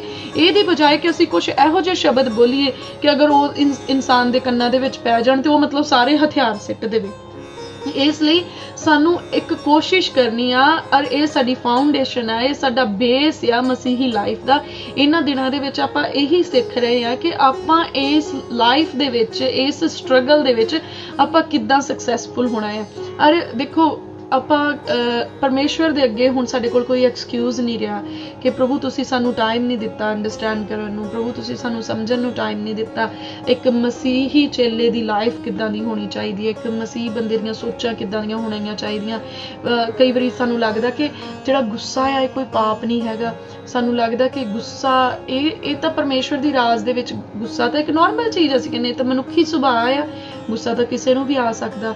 ਬਿਲਕੁਲ ਤੁਸੀਂ ਸਹੀ ਕਹਿੰਦੇ ਆ, ਗੁੱਸਾ ਕਿਸੇ ਨੂੰ ਵੀ ਆ ਸਕਦਾ ਹੈ, ਪਰ ਇਹ ਸਾਡੀ ਬੋਡੀ ਦਾ, ਇੱਕ ਸਾਡੀ ਲਾਈਫ ਦਾ ਪਾਰਟ ਨਹੀਂ ਹੋਣਾ ਚਾਹੀਦਾ। ਇਹ ਸਾਡਾ ਪਾਰਟ ਨਹੀਂ ਹੋਣਾ ਚਾਹੀਦਾ। ਅਗਰ ਇਹ ਸਾਡੀ ਲਾਈਫ ਦਾ ਪਾਰਟ ਹੈਗਾ ਆ ਤਾਂ ਇਹਦੇ ਹਮੇਸ਼ਾ ਇਹਦੇ ਦੋ ਪਹਿਲੂ ਆ। ਇਹਦੇ ਚੰਗੇ ਪਹਿਲੂ ਨੂੰ ਇਸਤੇਮਾਲ ਕਰੋ, ਇਹਦੇ ਬੁਰੇ ਪਹਿਲੂ ਨੂੰ ਇਸਤੇਮਾਲ ਨਾ ਕਰੋ। ਇਹਦਾ ਚੰਗਾ ਪਹਿਲੂ ਕਿੱਦਾਂ ਇਸਤੇਮਾਲ ਹੋ ਸਕਦਾ ਹੈ? ਕਈ ਵਾਰੀ ਗੁੱਸਾ ਸਾਡੇ ਲਈ ਲਾਹੇਵੰਦ ਵੀ ਹੁੰਦਾ, ਪਰ ਉਹ ਕਿਸ ਸਥਾਨ ਤੇ ਉਹ ਲਾਹੇਵੰਦ ਆ, ਸਾਨੂੰ ਉਸ ਚੀਜ਼ ਦੇ ਲਈ ਕੰਸਰਨ ਹੋਣਾ ਪੈਣਾ, ਸਾਨੂੰ ਉਹਦੇ ਲਈ ਸੋਚਣਾ ਪੈਣਾ ਹੈ। ਉਹ ਕਿਸ ਤਰੀਕੇ ਦੇ ਨਾਲ ਫਰਜ਼ ਕਰੋ ਕਿ ਮੈਂ ਸਵੇਰ ਨੂੰ ਲੇਟ ਉੱਠਦੀ ਹਾਂ, ਫੋਰ ਐਗਜ਼ਾਮਪਲ ਆਪਾਂ ਗੱਲ ਕਰਦੇ ਜਾਂ ਤੁਸੀਂ ਲੇਟ ਉੱਠਦੇ ਆ ਤਾਂ ਰੋਜ਼ ਆਪਾਂ ਨੂੰ ਇੱਕ ਇਨਸਾਨ ਕਹਿੰਦਾ ਵੀ ਤੂੰ ਅੱਜ ਫੇਰ ਲੇਟ ਆ, ਅੱਜ ਫੇਰ ਲੇਟ ਆ, ਤਾਂ ਆਪਾਂ ਨੂੰ ਲੱਗਦਾ ਨਹੀਂ ਮੈਂ ਨਹੀਂ ਕਰ ਸਕਦਾ, ਮੇਰੇ ਤੋਂ ਨਹੀਂ ਮਾਰਨਿੰਗ ਨੂੰ ਉੱਠਣਾ, ਮੇਰੇ ਤੋਂ ਨਹੀਂ ਮਾਰਨਿੰਗ ਨੂੰ ਉੱਠਣਾ। ਪਰ ਇੱਕ ਦਿਨ ਫਿਰ ਤੁਸੀਂ ਇਹੋ ਜਿਹਾ ਗੁੱਸਾ ਕਰੋ ਕਿ ਮੈਂ ਤਾਂ ਉੱਠ ਕੇ ਦਿਖਾਉਣਾ ਹੈ, ਮੈਂ ਤਾਂ ਮਾਰਨਿੰਗ ਨੂੰ ਉੱਠੂ, ਮੈਂ ਤਾਂ ਹਰ ਹਾਲਤ 'ਚ ਉੱਠੂ। ਮਤਲਬ ਤੁਸੀਂ ਉਸ ਗੁੱਸੇ ਨੂੰ, ਜਿਹੜਾ ਗੁੱਸਾ ਤੁਹਾਡੇ ਅੰਦਰ ਆਇਆ, ਤੁਸੀਂ ਉਹਦਾ ਪੋਜ਼ਿਟਿਵ ਯੂਜ਼ ਕੀਤਾ ਕਿ ਮੈਂ ਇਹ ਕੰਮ ਕਰਕੇ ਦਿਖਾਊਂਗਾ, ਹੈ ਨਾ। ਅਗਰ ਤੁਹਾਨੂੰ ਲੱਗਦਾ ਕਿ ਮੇਰਾ ਪ੍ਰਾਰਥਨਾ ਦੇ ਵਿੱਚ ਨਹੀਂ ਮਨ ਲੱਗ ਰਿਹਾ, ਔਰ ਤੁਸੀਂ ਹਥਿਆਰ ਛੱਡਦੇ ਕਿ ਮੇਰਾ ਤੇ ਪ੍ਰਾਰਥਨਾ 'ਚ ਮਨ ਨਹੀਂ ਲੱਗਦਾ, ਮੈਂ ਜੇ ਮਨ ਲਾ ਕੇ ਪ੍ਰਾਰਥਨਾ ਨਾ ਕੀਤੀ, ਮੇਰੀ ਪ੍ਰਾਰਥਨਾ ਜਿਹੜੀ ਉਹ ਸੁਣੀ ਨਹੀਂ ਜਾਣੀ, ਯਾਰ ਛੱਡੋ ਯਾਰ, ਪ੍ਰਾਰਥਨਾ ਕਰਨ ਦਾ ਕੀ ਫਾਇਦਾ ਆ, ਪਿੱਛੇ ਹਟ ਜਾਓ, ਐਵੇਂ ਟਾਈਮ ਹੀ ਵੇਸਟ ਕਰਨਾ ਹੈ, ਤਾਂ ਫਿਰ ਉਸ ਥਾਂ ਤੇ ਆਪਣੇ ਗੁੱਸੇ ਨੂੰ ਯੂਜ਼ ਕਰੋ ਕਿ ਕਿਉਂ ਨਹੀਂ ਲੱਗਦਾ ਮੇਰਾ ਮਨ, ਮੈਂ ਪ੍ਰਾਰਥਨਾ ਕਰਾਂਗਾ, ਮੈਂ ਪਰਮੇਸ਼ਵਰ ਦੀ ਹਜ਼ੂਰੀ ਦੇ ਵਿੱਚ ਬੈਠਾਂਗਾ ਔਰ ਮੈਂ ਫਤਿਹ ਪ੍ਰਾਪਤ ਕਰਾਂਗਾ ਉਸ ਸ਼ਕਤੀ ਦੇ ਉੱਤੇ, ਜਿਹੜੀ ਸ਼ਕਤੀ ਮੇਰੀ ਪ੍ਰਾਰਥਨਾ ਦੇ ਸਮੇਂ ਨੂੰ ਸਪੋਇਲ ਕਰਦੀ ਆ, ਖਰਾਬ ਕਰਦੀ ਆ, ਬਰਬਾਦ ਕਰਦੀ ਆ। ਗੁੱਸਾ ਖਾਣਾ ਹੈ ਤੇ ਸ਼ੈਤਾਨ ਦੇ ਅਗੇਂਸਟ ਖਾਓ, ਗੁੱਸਾ ਖਾਣਾ ਤੇ ਆਪਣੀ ਬੁਰੀ ਆਦਤ ਦੇ ਅਗੇਂਸਟ ਕਰੋ, ਗੁੱਸਾ ਕਰਨਾ ਹੈ ਤੇ ਆਪਣੀਆਂ ਗਲਤ ਆਦਤਾਂ ਦੇ ਲਈ ਕਰੋ, ਗੁੱਸਾ ਕਰਨਾ ਹੈ ਤਾਂ ਆਪਣੀ ਜਿਹੜੀ ਹਾਰ ਆ ਉਹਨੂੰ ਜਿੱਤ ਵਿੱਚ ਬਦਲਣ ਦੇ ਲਈ ਕਰੋ, ਪਰ ਇਸ ਲਈ ਨਾ ਕਰੋ ਕਿ ਤੁਹਾਡਾ ਗੁੱਸਾ ਕਿਸੇ ਲਈ ਠੋਕਰ ਦਾ ਕਾਰਨ ਬਣੇ। ਇਸ ਲਈ ਅਗਰ ਗੁੱਸਾ, ਜੇ ਤੁਸੀਂ ਮੰਨਦੇ ਆ ਕਿ ਗੁੱਸਾ ਮਨੁੱਖੀ ਸੁਭਾਅ ਦਾ ਇੱਕ ਪਾਰਟ ਆ, ਹਾਂਜੀ ਇਹ ਪਾਰਟ ਹੈਗਾ ਆ, ਪਰ ਫਿਰ ਇਸ ਪਾਰਟ ਨੂੰ ਵੈਰੀ ਨੂੰ ਟੱਚ ਨਾ ਕਰਨ ਦਿਓ। ਵੈਰੀ ਇਸ ਪਾਰਟ ਨੂੰ ਜਿਹੜਾ ਆ ਹਥਿਆਰ ਨਾ ਬਣਾਵੇ, ਵੈਰੀ ਨੂੰ ਇਸ ਹਥਿਆਰ ਦੇ ਨਾਲ, ਇਹਨੂੰ ਤੁਸੀਂ ਹਥਿਆਰ ਬਣਾ ਕੇ ਵੈਰੀ ਦੇ ਲਈ ਇਸਤੇਮਾਲ ਕਰੋ ਤਾਂ ਜੋ ਵੈਰੀ ਹਾਰ ਜਾਏ ਔਰ ਤੁਸੀਂ ਫਤਿਹਮੰਦ ਹੋਵੋ। ਸੋ ਜੇ ਆਪਾਂ ਇੱਕ ਕਲਾਸ ਦੇ ਵਿੱਚ ਪੜ੍ਹਦੇ ਹਾਂ ਔਰ ਜੇ ਅਸੀਂ ਕਹੀਏ ਕਿ ਸਾਡੇ ਅੰਦਰ ਜਿਹੜਾ ਆ ਉਹ ਗੁੱਸਾ ਨਾ ਹੋਏ, ਅਸੀਂ ਕਹਿੰਦੇ ਚਲੋ ਕੋਈ ਗੱਲ ਨਹੀਂ, ਕਿਸੇ ਨੇ ਤਾਂ ਫਸਟ ਆਉਣਾ ਹੀ ਆ, ਆਉਣ ਦਿਓ ਇਹਨੂੰ, ਫਸਟ ਆਉਣ ਦਿਓ, ਮੈਨੂੰ ਕੋਈ ਗੁੱਸਾ ਨਹੀਂ ਆ, ਤੂੰ ਸਾਰਾ ਟੈਸਟ ਕਰ ਲਿਆ, ਮੈਨੂੰ ਕੋਈ ਗੁੱਸਾ ਨਹੀਂ, ਤਾਂ ਮਤਲਬ ਉਸ ਟਾਈਮ ਦੇ ਉੱਤੇ ਸਾਡੇ ਅੰਦਰ ਗੁੱਸੇ ਦੇ ਕਈ ਰੂਪ ਆ। ਉਸ ਵੇਲੇ ਸਾਡੇ ਅੰਦਰ ਇੱਕ ਗੁੱਸਾ ਹੋਣਾ ਚਾਹੀਦਾ ਆ ਕਿ ਮੈਂ ਕਿਉਂ ਨਹੀਂ ਕਰ ਸਕਦਾ, ਮੈਂ ਕਿਉਂ ਨਹੀਂ ਪੜ੍ਹ ਸਕਦਾ, ਮੈਂ ਕਿਉਂ ਪਿੱਛੇ ਆ। ਉਸ ਗੁੱਸੇ ਨੂੰ ਤੁਸੀਂ ਸਹੀ ਇਸਤੇਮਾਲ ਕਰੋਗੇ ਆਪਣੇ ਲਈ। ਅਗਰ ਗੁੱਸੇ ਦਾ ਇਸਤੇਮਾਲ ਕਰਨਾ ਨਾ ਖੁਦ ਦੇ ਲਈ, ਆਪਣੇ ਜਿਹੜਾ ਮਨੋਬਲ ਆ ਉਹਨੂੰ ਵਧਾਉਣ ਦੇ ਲਈ, ਆਪਣੀ ਇਨਕਰੇਜਮੈਂਟ ਨੂੰ ਵਧਾਉਣ ਦੇ ਲਈ ਜਿਹੜਾ ਆ ਉਹਦਾ ਇਸਤੇਮਾਲ ਕਰੋ ਔਰ ਕਿ ਮੈਂ ਕੰਪੀਟ ਕਰਾਂਗਾ, ਮੈਂ ਇਹਦੇ ਨਾਲ ਜਿਹੜਾ ਆ ਇਹ ਅੱਗੇ ਆਉਣ ਦੀ ਕੋਸ਼ਿਸ਼ ਕਰਾਂਗਾ। ਔਰ ਫਿਰ ਤੁਸੀਂ ਉਸ ਗੁੱਸੇ ਨੂੰ ਆਪਣੀ ਸਟਰੈਂਥ ਬਣਾ ਕੇ ਇਸਤੇਮਾਲ ਕਰੋ ਔਰ ਫਿਰ ਤੁਸੀਂ ਜ਼ਰੂਰ ਉਸ ਗੁੱਸੇ ਨੂੰ ਆਪਣਾ ਸਹੀ ਹਥਿਆਰ ਬਣਾ ਕੇ ਜਿਹੜਾ ਆ ਉਹਦੇ ਵਿੱਚ ਕਾਮਯਾਬ ਹੋਵੋਗੇ। ਪਰ ਜੇ ਤੁਸੀਂ ਉਸ ਗੁੱਸੇ ਨੂੰ ਕਿ ਤੂੰ ਮੇਰੇ ਲਈ ਇਦਾਂ ਕਿਉਂ ਕੀਤਾ, ਤੂੰ ਮੇਰੇ ਲਈ ਉਦਾਂ ਕਿਉਂ ਕੀਤਾ, ਗੁੱਸੇ ਦੇ ਵਿੱਚ ਤੁਸੀਂ ਵੱਧ ਘੱਟ ਬੋਲੀ ਜਾਂਦੇ, ਗੁੱਸੇ 'ਚ ਤੁਸੀਂ ਗਾਲੀ ਗਲੋਚ ਕਰੀ ਜਾਂਦੇ ਆ, ਗੁੱਸੇ ਦੇ ਵਿੱਚ ਤੁਸੀਂ ਕਿਸੇ ਨੂੰ ਇਹੋ ਜਿਹਾ ਜ਼ਖਮੀ ਕਰ ਦਿੱਤਾ ਕਿ ਉਹ ਬੰਦਾ ਜਿਹੜਾ ਉਹ ਮੁੜ ਕੇ ਉੱਠਣ ਦੇ ਯੋਗਾ ਨਹੀਂ ਰਿਹਾ, ਤਾਂ ਮਤਲਬ ਤੁਹਾਡਾ ਗੁੱਸਾ ਦੂਜੇ ਲਈ ਠੋਕਰ ਦਾ ਕਾਰਨ ਬਣ ਗਿਆ। ਸੋ ਇਸ ਲਈ ਸਾਡੇ ਸੁਭਾਅ ਦੇ ਜਿਹੜੇ ਗੁਣ ਆ ਉਹਨਾਂ ਨੂੰ, ਉਹ ਸਾਡੇ ਹੀ ਹਥਿਆਰ ਹੋਣੇ ਚਾਹੀਦੇ ਆ, ਉਹ ਵੈਰੀ ਦੇ ਹਥਿਆਰ ਨਹੀਂ ਬਣਨੇ ਚਾਹੀਦੇ। ਇਸ ਲਈ ਸਾਨੂੰ ਜ਼ਰੂਰੀ ਆ ਕਿ ਅਸੀਂ ਆਪਣੇ ਇਹਨਾਂ ਹਥਿਆਰਾਂ ਦੇ ਉੱਤੇ ਜਿਹੜਾ ਆ ਕੰਟਰੋਲ ਰੱਖੀਏ। ਇਹ ਚੀਜ਼ਾਂ, ਕਿਉਂਕਿ ਜੇ ਅਸੀਂ ਚਾਹੁੰਦੇ ਨਾ ਅਸੀਂ ਦੁਨੀਆ ਨੂੰ ਵੱਸ ਵਿੱਚ ਕਰੀਏ, ਜੇ ਅਸੀਂ ਚਾਹੁੰਦੇ ਅਸੀਂ ਫੈਮਿਲੀ ਨੂੰ ਵੱਸ ਵਿੱਚ ਕਰੀਏ, ਅਸੀਂ ਚਾਹੁੰਦੇ ਸਿਚੁਏਸ਼ਨਸ ਨੂੰ, ਜਿਹੜੀਆਂ ਸਾਡੇ ਹਾਲਾਤ ਉਹ ਸਾਡੇ ਵੱਸ ਵਿੱਚ ਹੋਣ ਔਰ ਸਾਡਾ ਆਲਾ ਦੁਆਲਾ ਸਾਡੇ ਵੱਸ ਵਿੱਚ ਹੋਏ, ਤਾਂ ਫਸਟ ਆਫ ਆਲ ਸਾਨੂੰ ਖੁਦ ਨੂੰ ਆਪਣੇ ਵੱਸ ਵਿੱਚ ਕਰਨਾ ਪਊਗਾ। ਸਭ ਤੋਂ ਪਹਿਲਾਂ ਸਾਨੂੰ ਆਪਣੀਆਂ ਸੋਚਾਂ ਨੂੰ ਆਪਣੇ ਆਪਣੇ ਵੱਸ ਵਿੱਚ ਰੱਖਣਾ ਪਊਗਾ ਕਿ ਇਹ ਬਹੁਤ ਵੱਧ ਨਾ ਜਾਣ। ਫਿਰ ਸਾਡੀਆਂ ਆਸਾਂ ਜਿਹੜੀਆਂ ਆ ਉਹਨਾਂ ਨੂੰ ਸਾਡੇ ਵੱਸ ਵਿੱਚ ਰੱਖਣਾ ਪਊਗਾ ਕਿ ਜੇ ਆਸ ਬਹੁਤ ਵੱਧ ਗਈ ਤਾਂ ਨਿਰਾਸ਼ਾ ਵੀ ਬਹੁਤ ਵੱਧ ਜਾਏਗੀ। ਸੋ ਸਾਨੂੰ ਉਹਨਾਂ ਨੂੰ ਵੱਸ ਵਿੱਚ ਕਰਨਾ ਪਏਗਾ, ਸਾਨੂੰ ਗੁੱਸੇ ਨੂੰ ਆਪਣੇ ਵੱਸ ਵਿੱਚ ਕਰਨਾ ਪਏਗਾ, ਸਾਨੂੰ ਆਪਣੀ ਜ਼ੁਬਾਨ ਨੂੰ ਆਪਣੇ ਵੱਸ ਵਿੱਚ ਕਰਨਾ ਪਏਗਾ। ਸੋ ਸਾਡੀਆਂ ਆਪਣੀਆਂ ਭਾਵਨਾਵਾਂ ਨੂੰ ਸਾਡੇ ਵੱਸ ਵਿੱਚ ਕਰਨਾ ਪਏਗਾ। ਤਾਂ ਇਸ ਲਈ ਅਗਰ ਤੁਸੀਂ ਕਿਸੇ ਹੋਰ ਨੂੰ ਵੱਸ ਵਿੱਚ ਕਰਨਾ ਚਾਹੁੰਦੇ ਹੋ ਤਾਂ ਪਹਿਲਾਂ ਸਾਨੂੰ ਖੁਦ ਨੂੰ ਵੱਸ ਵਿੱਚ ਕਰਨ ਦੇ ਲਈ ਇੱਕ ਲੜਾਈ ਲੜਨੀ ਪਏਗੀ ਔਰ ਪਰਮੇਸ਼ਰ ਦੀ ਸਾਮਰਥ ਦੇ ਨਾਲ ਲੜਨੀ ਪਏਗੀ। ਜਦੋਂ ਅਸੀਂ ਉਸ ਲੜਾਈ ਦੇ ਵਿੱਚ ਜਿਹੜੀ ਅਸੀਂ ਖੁਦ ਦੇ ਲਈ ਲੜ ਰਹੇ ਹਾਂ, ਜਦੋਂ ਅਸੀਂ ਉਹਦੇ ਵਿੱਚ ਜੈਵੰਤ ਹੋਵਾਂਗੇ, ਫਿਰ ਅਸੀਂ ਦੂਜੀਆਂ ਚੀਜ਼ਾਂ ਦੇ ਉੱਤੇ ਵੀ ਫਤਿਹ ਪ੍ਰਾਪਤ ਕਰ ਸਕਾਂਗੇ। ਔਰ ਬਹੁਤ ਵਾਰੀ ਇਨਸਾਨ ਕੀ ਕਰਦਾ ਹੈ, ਖੁਦ ਦੇ ਉੱਤੇ ਉਹਨੇ ਕੋਈ ਜੈ ਨਹੀਂ ਪਾਈ ਹੁੰਦੀ, ਖੁਦ ਦੇ ਉੱਤੇ ਉਹਨੇ ਕੋਈ ਕੰਟਰੋਲ ਨਹੀਂ ਕੀਤਾ ਹੁੰਦਾ, ਖੁਦ ਦੇ ਉੱਤੇ ਉਹਦਾ ਆਪਣਾ ਕੋਈ ਵੱਸ ਨਹੀਂ ਹੁੰਦਾ, ਪਰ ਉਹ ਦੂਜਿਆਂ ਨੂੰ ਮੱਤਾਂ ਦੇਣ ਤੁਰ ਪੈਂਦਾ, ਦੂਜਿਆਂ ਨੂੰ ਕੰਟਰੋਲ ਕਰਨ ਦੀ ਕੋਸ਼ਿਸ਼ ਕਰਦਾ, ਦੇਸ਼ ਨੂੰ ਵੱਸ ਕਰਨ ਦੀ ਕੋਸ਼ਿਸ਼ ਕਰਦਾ, ਪਿੰਡ ਨੂੰ ਵੱਸ ਵਿੱਚ ਕਰਨ ਦੀ ਕੋਸ਼ਿਸ਼ ਕਰਦਾ, ਆਪਣੇ ਰਿਸ਼ਤੇਦਾਰਾਂ ਨੂੰ ਵੱਸ ਵਿੱਚ ਕਰਨ ਦੀ ਕੋਸ਼ਿਸ਼ ਕਰਦਾ ਕਿ ਮਤਲਬ ਮੇਰੇ ਅਨੁਸਾਰ ਸਾਰਾ ਕੁਝ ਚੱਲੇ, ਮੇਰੇ ਅਨੁਸਾਰ। ਪਰ ਖੁਦ ਜਿਹੜਾ ਆ ਉਹ ਉਸ ਅਨੁਸਾਰ ਨਹੀਂ ਚੱਲਦਾ ਜਿੱਦਾਂ ਉਹਨੂੰ ਇੱਕ ਜਿਹੜਾ ਲਾਅ ਆ ਇਨਸਾਨ ਦੇ ਚੱਲਣ ਦਾ, ਇੱਕ ਵਿਧੀ ਆ ਇਨਸਾਨ ਦੇ ਚੱਲਣ ਦੀ, ਪਰਮੇਸ਼ਵਰ ਦੇ ਅਨੁਸਾਰ ਜਿੱਦਾਂ ਇਨਸਾਨ ਨੂੰ ਚੱਲਣਾ ਚਾਹੀਦਾ ਉਸ ਅਨੁਸਾਰ ਨਹੀਂ ਚੱਲਦਾ। ਇਸ ਲਈ ਜਦੋਂ ਸਾਨੂੰ ਚਾਹੀਦਾ ਆ, ਜਦੋਂ ਅਸੀਂ ਸੋਚਦੇ ਆ ਨਾ ਕਿ ਅਸੀਂ ਫਲਾਨੀ ਚੀਜ਼ ਨੂੰ ਕੰਟਰੋਲ ਵਿੱਚ ਕਰਨਾ ਆ, ਤਾਂ ਪਹਿਲ ਦੇ ਆਧਾਰ ਤੇ ਸਾਨੂੰ ਸੋਚਣਾ ਪਏਗਾ ਕਿ ਮੈਂ ਆਪਣੇ ਆਪ ਦੇ ਉੱਤੇ ਕੰਟਰੋਲ ਕੀਤਾ ਆ। ਕਿ ਜਦੋਂ ਅਸੀਂ ਦੂਜੇ ਦੀ ਲਾਈਫ ਦੇ ਵਿੱਚ ਝਾਕਣਾ ਆ ਕਿ ਦੂਜੇ ਦਾ ਸੁਭਾਅ ਬੜਾ ਭੈੜਾ ਆ, ਇਹ ਸ਼ਬਦ ਬੋਲਣ ਤੋਂ ਪਹਿਲਾਂ ਔਰ ਇਹ ਸੋਚ ਆਉਣ ਦੇ ਬਾਅਦ ਵਿੱਚ ਸਾਨੂੰ ਖੁਦ ਲਈ ਕੰਸਰਨ ਕਰਨਾ ਪਊਗਾ, ਸਾਨੂੰ ਖੁਦ ਦੇ ਲਈ ਸੋਚਣਾ ਪਊਗਾ। ਔਰ ਫਿਰ ਤੁਸੀਂ ਸ਼ਾਂਤ ਹੋ ਕੇ ਦੇਖੋ ਕਿ ਜੋ ਤੁਸੀਂ ਦੂਜੇ ਨੂੰ ਕਹਿਣ ਲੱਗੇ ਹੋ ਤੁਸੀਂ ਕਿੱਥੇ ਹੋ। ਜਦੋਂ ਤੁਸੀਂ ਦੂਜੇ ਨੂੰ ਹਮੇਸ਼ਾ ਜੋ ਵੀ ਚੀਜ਼ ਤੁਸੀਂ ਦੂਜੇ ਨੂੰ ਕਹਿਣੀ ਹੈ, ਜੋ ਵੀ ਚੀਜ਼ ਤੁਸੀਂ ਦੂਜੇ ਨੂੰ ਕਹਿਣੀ ਆ, ਉਹਦੇ ਲਈ 1 ਮਿੰਟ ਦੇ ਲਈ ਤੁਸੀਂ ਉਸ ਸਥਾਨ ਤੇ ਖੜੇ ਹੋ ਜਾਣਾ, ਦੂਜੇ ਨੂੰ ਕੁਝ ਵੀ ਦੂਜੇ ਲਈ ਫੈਸਲਾ ਲੈਣ ਤੋਂ ਪਹਿਲਾਂ ਕਿ ਮੈਂ ਕਿੱਥੇ ਆ, ਮੈਂ ਕੌਣ ਆ। ਅਗਰ ਤੁਹਾਨੂੰ ਲੱਗਦਾ ਆ ਕਿ ਹਾਂਜੀ ਤੁਸੀਂ ਉਸ ਚੀਜ਼ ਦੇ ਉੱਤੇ ਜੈਵੰਤ ਹੋ, ਤਾਂ ਫਿਰ ਅਗਰ ਤੁਹਾਨੂੰ ਲੱਗਦਾ ਆ ਕਿ ਤੁਹਾਨੂੰ ਉਹ ਕਹਿਣਾ ਬਾਲਾ ਹੀ ਜ਼ਰੂਰੀ ਹੋ ਤੇ ਉਹ ਕਹੇ ਬਿਨਾਂ ਤੁਸੀਂ ਨਹੀਂ ਰਹਿ ਸਕਦੇ, ਤਾਂ ਕਹੋ ਜਾਓ। ਪਰ ਉਹਦੇ ਤੋਂ ਜ਼ਰੂਰੀ ਆ ਕਿ ਫਸਟ ਆਫ ਆਲ, ਸਭ ਤੋਂ ਪਹਿਲਾਂ ਅਗਰ ਅਸੀਂ ਕਿਸੇ ਦੇ ਵਿੱਚ ਕੋਈ ਨੁਕਤਾਚੀਨੀ ਕੱਢਣ ਲੱਗੇ ਆ ਤਾਂ 2 ਮਿੰਟ ਦੇ ਲਈ ਆਪਣੇ ਅੰਦਰ ਝਾਤੀ ਮਾਰੀਏ ਕਿ ਮੈਂ ਕਿੱਥੇ ਆ, ਮੇਰੇ ਅੰਦਰ ਕੀ ਚੱਲ ਰਿਹਾ ਹੈ, ਕਿ ਮੈਂ ਉਸ ਚੀਜ਼ ਦੇ ਵਿੱਚ ਨਿਪੁੰਨ ਆ, ਕਿ ਮੈਂ ਉਸ ਚੀਜ਼ ਦੇ ਉੱਤੇ ਫਤਿਹ ਪਾ ਲਈ ਆ, ਕਿ ਮੈਂ ਉਸ ਚੀਜ਼ ਨੂੰ ਜਿੱਤ ਲਿਆ। ਜਦੋਂ ਅਸੀਂ ਇਸ ਚੀਜ਼ ਨੂੰ ਆਪਣੀ ਲਾਈਫ ਦੇ ਵਿੱਚ ਐਕਸਰਸਾਈਜ਼ ਕਰਨ ਲੱਗ ਜਾਵਾਂਗੇ, ਜਦੋਂ ਅਸੀਂ ਇਸ ਚੀਜ਼ ਦੇ ਲਈ ਕੰਸਰਨ ਕਰਨ ਲੱਗ ਜਾਵਾਂਗੇ, ਜਦੋਂ ਇਸ ਚੀਜ਼ ਦੇ ਲਈ ਅਸੀਂ ਜਿਹੜਾ ਹੈ ਉਹ ਸੋਚਣਾ ਸ਼ੁਰੂ ਕਰ ਦਾਂਗੇ ਔਰ ਖੁਦ ਨੂੰ ਪਰਖਣਾ ਸ਼ੁਰੂ ਕਰ ਦੇਵਾਂਗੇ, ਤਾਂ ਅਸੀਂ ਦੂਜੇ ਨੂੰ ਕਹਾਂਗੇ ਹੀ ਨਹੀਂ। ਕਿਉਂਕਿ ਹਰੇਕ ਮਨੁੱਖ ਜਦੋਂ ਦੂਜੇ ਨੂੰ ਕਹਿਣ ਦੀ ਕੋਸ਼ਿਸ਼ ਕਰਦਾ, ਕੋਈ ਵੀ ਮਨੁੱਖ ਹੈ ਨਾ, ਦੇਖੋ ਉਹਨਾਂ ਤੁਹਾਨੂੰ ਖੁਦ ਲਈ ਨਹੀਂ ਪਤਾ ਜਿੰਨਾ ਤੁਹਾਨੂੰ ਤੁਹਾਡੇ ਗੁਆਂਢੀ ਦੇ ਬਾਰੇ ਚ ਜਾਣਕਾਰੀ। ਤੁਸੀਂ ਤੁਹਾਡੇ ਕੋਲੋਂ ਕੋਈ ਆਣ ਕੇ ਪੁੱਛੇ ਤੁਹਾਡੇ ਗੁਆਂਢੀ ਦਾ ਕਿੱਦਾਂ ਦਾ ਸੁਭਾਅ ਆ, ਤੁਸੀਂ ਝੱਟ ਦੇ ਨਹੀਂ ਦੱਸ ਦੋਗੇ ਉਹ ਬੜਾ ਲਾਲਚੀ ਆ, ਉਹ ਬੜਾ ਕਮੀਨਾ ਆ, ਉਹ ਬੜਾ ਭੁੱਖਾ ਆ, ਉਹ ਬੜਾ ਚੁਗਲਖੋਰ ਆ, ਉਹਦਾ ਸੁਭਾਅ ਬੜਾ ਕੁੜਪਤਨ ਵਾਲਾ ਹੈ, ਉਹ ਬੜਾ ਲੜਾਕਾ ਆ, ਉਹ ਬੜਾ ਬੜਬੋਲਾ ਆ। ਮਤਲਬ ਤੁਸੀਂ ਪੂਰੀ ਲਿਸਟ ਬਣਾ ਦੋਗੇ ਜਿਹਦੇ ਵਿੱਚ ਸ਼ਾਇਦ ਹੀ 1 ਜਾਂ 2 ਗੱਲਾਂ ਜਿਹੜੀਆਂ ਆ ਉਹ ਤੁਸੀਂ ਚੰਗੀਆਂ ਬੋਲੋ, ਪਰ ਉਹਦੇ ਵਿੱਚੋਂ ਤੁਸੀਂ 100 ਚੋਂ 98 ਗੱਲਾਂ ਜਿਹੜੀਆਂ ਉਹਦੇ ਅਗੇਂਸਟ ਬੋਲੋਗੇ। ਪਰ ਜੇਕਰ ਕੋਈ ਤੁਹਾਨੂੰ ਤੁਹਾਡੇ ਬਾਰੇ ਪੁੱਛੇ ਤਾਂ ਤੁਹਾਨੂੰ ਉਹਨਾਂ ਆਪਣੇ ਬਾਰੇ ਪਤਾ ਹੀ ਨਹੀਂ ਹੈ ਕਿ ਤੁਹਾਡੇ ਅੰਦਰ ਕੀ ਚੱਲਦਾ ਹੈ। ਸੋ ਕਈ ਵਾਰੀ ਦੇਖੋ ਮਨੁੱਖ ਜਦੋਂ ਆ ਉਹ ਪ੍ਰਾਰਥਨਾ ਕਰਨ ਬੈਠਦਾ, ਉਹ ਜਦੋਂ ਪ੍ਰਾਰਥਨਾ ਕਰਨ ਲੱਗਦਾ ਤਾਂ ਉਹਨੂੰ ਮਤਲਬ ਉਹ ਪਰਮੇਸ਼ਵਰ ਦੇ ਨਾਲ ਜੋੜ ਹੀ ਨਹੀਂ ਪਾਉਂਦਾ, ਔਰ ਉਹ ਪ੍ਰਾਰਥਨਾ ਦੇ ਵਿੱਚ ਬੈਠਾ ਆ, ਜੁੜਨ ਦੀ ਕੋਸ਼ਿਸ਼ ਕਰ ਰਿਹਾ, ਪਰ ਉਹਦੇ ਖਿਆਲ 'ਚ ਕਦੀ ਸੂਟ ਸਲਵਾਰਾਂ ਆ ਰਹੇ ਆ, ਕਦੀ ਅੱਛੇ ਭੋਜਨ ਆ ਰਹੇ ਆ, ਕਦੀ ਹੋਰ ਚੀਜ਼ਾਂ ਆ ਰਹੀਆਂ, ਕਦੀ ਬਾਲ ਬੱਚੇ ਆ ਰਹੇ ਆ, ਕਦੀ ਕੰਮ ਦਾ ਫਿਕਰ ਆ ਰਿਹਾ, ਕਈ ਹੋਰ ਚੀਜ਼ਾਂ ਆ ਰਹੀਆਂ ਆ। ਫਿਰ ਉਹ ਕਹਿੰਦਾ ਆਣ ਕੇ ਪਾਸਟਰ ਜੀ ਮੈਂ ਤਾਂ ਜਦੋਂ ਪ੍ਰਾਰਥਨਾ ਕਰਨ ਬੈਠਦਾ ਜੀ ਮੇਰਾ ਤੇ ਮਨ ਹੀ ਨਹੀਂ ਪ੍ਰਾਰਥਨਾ ਦੇ ਵਿੱਚ ਲੱਗਦਾ। ਕਿਉਂ ਨਹੀਂ ਲੱਗਦਾ? ਕਿਉਂਕਿ ਤੁਸੀਂ ਖੁਦ ਦੇ ਬਾਰੇ 'ਚ ਜਾਣਦੇ ਹੀ ਨਹੀਂ, ਤੁਸੀਂ ਹਾਲੇ ਅੰਦਰ ਝਾਤੀ ਮਾਰੀ ਨਹੀਂ, ਤਾਂ ਤੁਸੀਂ ਅੰਦਰ ਜੋੜ ਕਿੱਦਾਂ ਜਾਓਗੇ? ਜਦੋਂ ਅਸੀਂ ਪਰਮੇਸ਼ਵਰ ਦੇ ਨਾਲ ਜੁੜਦੇ ਹਾਂ ਤਾਂ ਪਰਮੇਸ਼ਵਰ ਦੇ ਨਾਲ ਸਾਡਾ ਅੰਦਰ ਜੁੜਦਾ ਆ, ਬਾਹਰ ਨਹੀਂ ਜੁੜਦਾ। ਬਾਹਰ ਤਾਂ ਤੁਸੀਂ ਆਪਣੇ ਰੂਮ ਦੇ ਵਿੱਚ ਬੈਠੇ ਹੋ, ਪਰ ਜੁੜ ਤਾਂ ਤੁਸੀਂ ਸਵਰਗ ਦੇ ਵਿੱਚ ਰਹੇ ਹੋ ਨਾ। ਜੁੜ ਤਾਂ ਤੁਸੀਂ ਪਰਮੇਸ਼ਵਰ ਦੇ ਨਾਲ ਉਸ ਸਥਾਨ ਤੇ ਰਹੇ ਹੋ ਜਿਸ ਸਥਾਨ ਤੇ ਤੁਸੀਂ ਨਹੀਂ ਹੋ, ਉੱਥੇ ਤੁਸੀਂ ਕਨੈਕਸ਼ਨ ਕਰ ਰਹੇ ਹੋ। ਪਰ ਜਦੋਂ ਅਸੀਂ ਅੰਦਰੋਂ ਜੁੜਦੇ ਹਾਂ ਪਰਮੇਸ਼ਵਰ ਦੇ ਨਾਲ, ਕੀ ਕਹਿੰਦਾ ਉਹ ਗੁਪਤ ਦੇ ਵਿੱਚ ਹੀ ਸਾਡੀਆਂ ਪ੍ਰਾਰਥਨਾਵਾਂ ਨੂੰ ਜਿਹੜਾ ਆ ਉਹ ਸੁਣਦਾ ਹੈ। ਇਹਦਾ ਮਤਲਬ ਅਸੀਂ ਗੁਪਤ ਸਥਾਨ ਦੇ ਵਿੱਚ ਜੁੜ ਰਹੇ ਹਾਂ। ਗੁਪਤ ਸਥਾਨ ਕੀ ਆ? ਸਾਡਾ ਅੰਦਰ, ਜੋ ਸਾਡੇ ਅੰਦਰ ਚੱਲ ਰਿਹਾ ਆ, ਕਹਿੰਦਾ ਉਹ ਗੁਪਤ ਵਿੱਚ ਹੀ ਸਾਡੀਆਂ ਸਾਰੀਆਂ ਚੀਜ਼ਾਂ ਨੂੰ ਜਾਣਦਾ ਆ। ਤਾਂ ਗੁਪਤ ਦੇ ਵਿੱਚ ਮਤਲਬ ਜੋ ਮੇਰੇ ਮਨ ਦੇ ਵਿੱਚ ਵਿਚਾਰ ਚੱਲ ਰਿਹਾ ਉਹ ਪਰਮੇਸ਼ਵਰ ਜਾਣਦੇ ਆ, ਜੋ ਮੇਰੀਆਂ ਸੋਚਾਂ ਚੱਲ ਰਹੀਆਂ ਉਹ ਪਰਮੇਸ਼ਵਰ ਜਾਣਦੇ। ਨਾ ਤਾਂ ਸੋਚਾਂ ਮੇਰੇ ਮੱਥੇ ਤੇ ਲਿਖੀਆਂ, ਨਾ ਵਿਚਾਰ ਮੇਰੇ ਮੱਥੇ ਦੇ ਉੱਤੇ ਲਿਖੇ ਆ, ਨਾ ਮੇਰੀਆਂ ਫੀਲਿੰਗਸ ਮੇਰੇ ਝੱਗੇ ਦੇ ਉੱਤੇ ਲਿਖੀਆਂ ਆ, ਪਰ ਪਰਮੇਸ਼ਵਰ ਉਹਨਾਂ ਸਾਰੀਆਂ ਚੀਜ਼ਾਂ ਨੂੰ ਜਾਣਦੇ। ਪਰ ਜਦੋਂ ਅਸੀਂ ਪ੍ਰਾਰਥਨਾ ਦੇ ਵਿੱਚ ਬੈਠਦੇ ਹਾਂ ਤਾਂ ਫਿਰ ਅਚਾਨਕ ਸਾਡੇ ਅੱਗੇ ਇਹ ਸਾਰੀਆਂ ਚੀਜ਼ਾਂ ਕਿਉਂ ਆਉਂਦੀਆਂ? ਉਹ ਇਸ ਲਈ ਆਉਂਦੀਆਂ ਕਿਉਂਕਿ ਜਦੋਂ ਅਸੀਂ ਪਰਮੇਸ਼ਵਰ ਦੇ ਨਾਲ ਰਿਸ਼ਤਾ ਜੋੜਨ ਲੱਗਦੇ ਜਾਂ ਰਾਬਤਾ ਕਰਨ ਲੱਗਦੇ ਆ ਤਾਂ ਸਾਨੂੰ ਪਰਮੇਸ਼ਵਰ ਦੇ ਆਤਮਾ ਦੇ ਰਾਹੀਂ ਦਿਖਾਇਆ ਜਾਂਦਾ ਕਿ ਅਸੀਂ ਕੀ ਆ, ਅਸੀਂ ਕਿੱਥੇ ਗਵਾਚੇ, ਸਾਡੇ ਅੰਦਰ ਕੀ ਆ।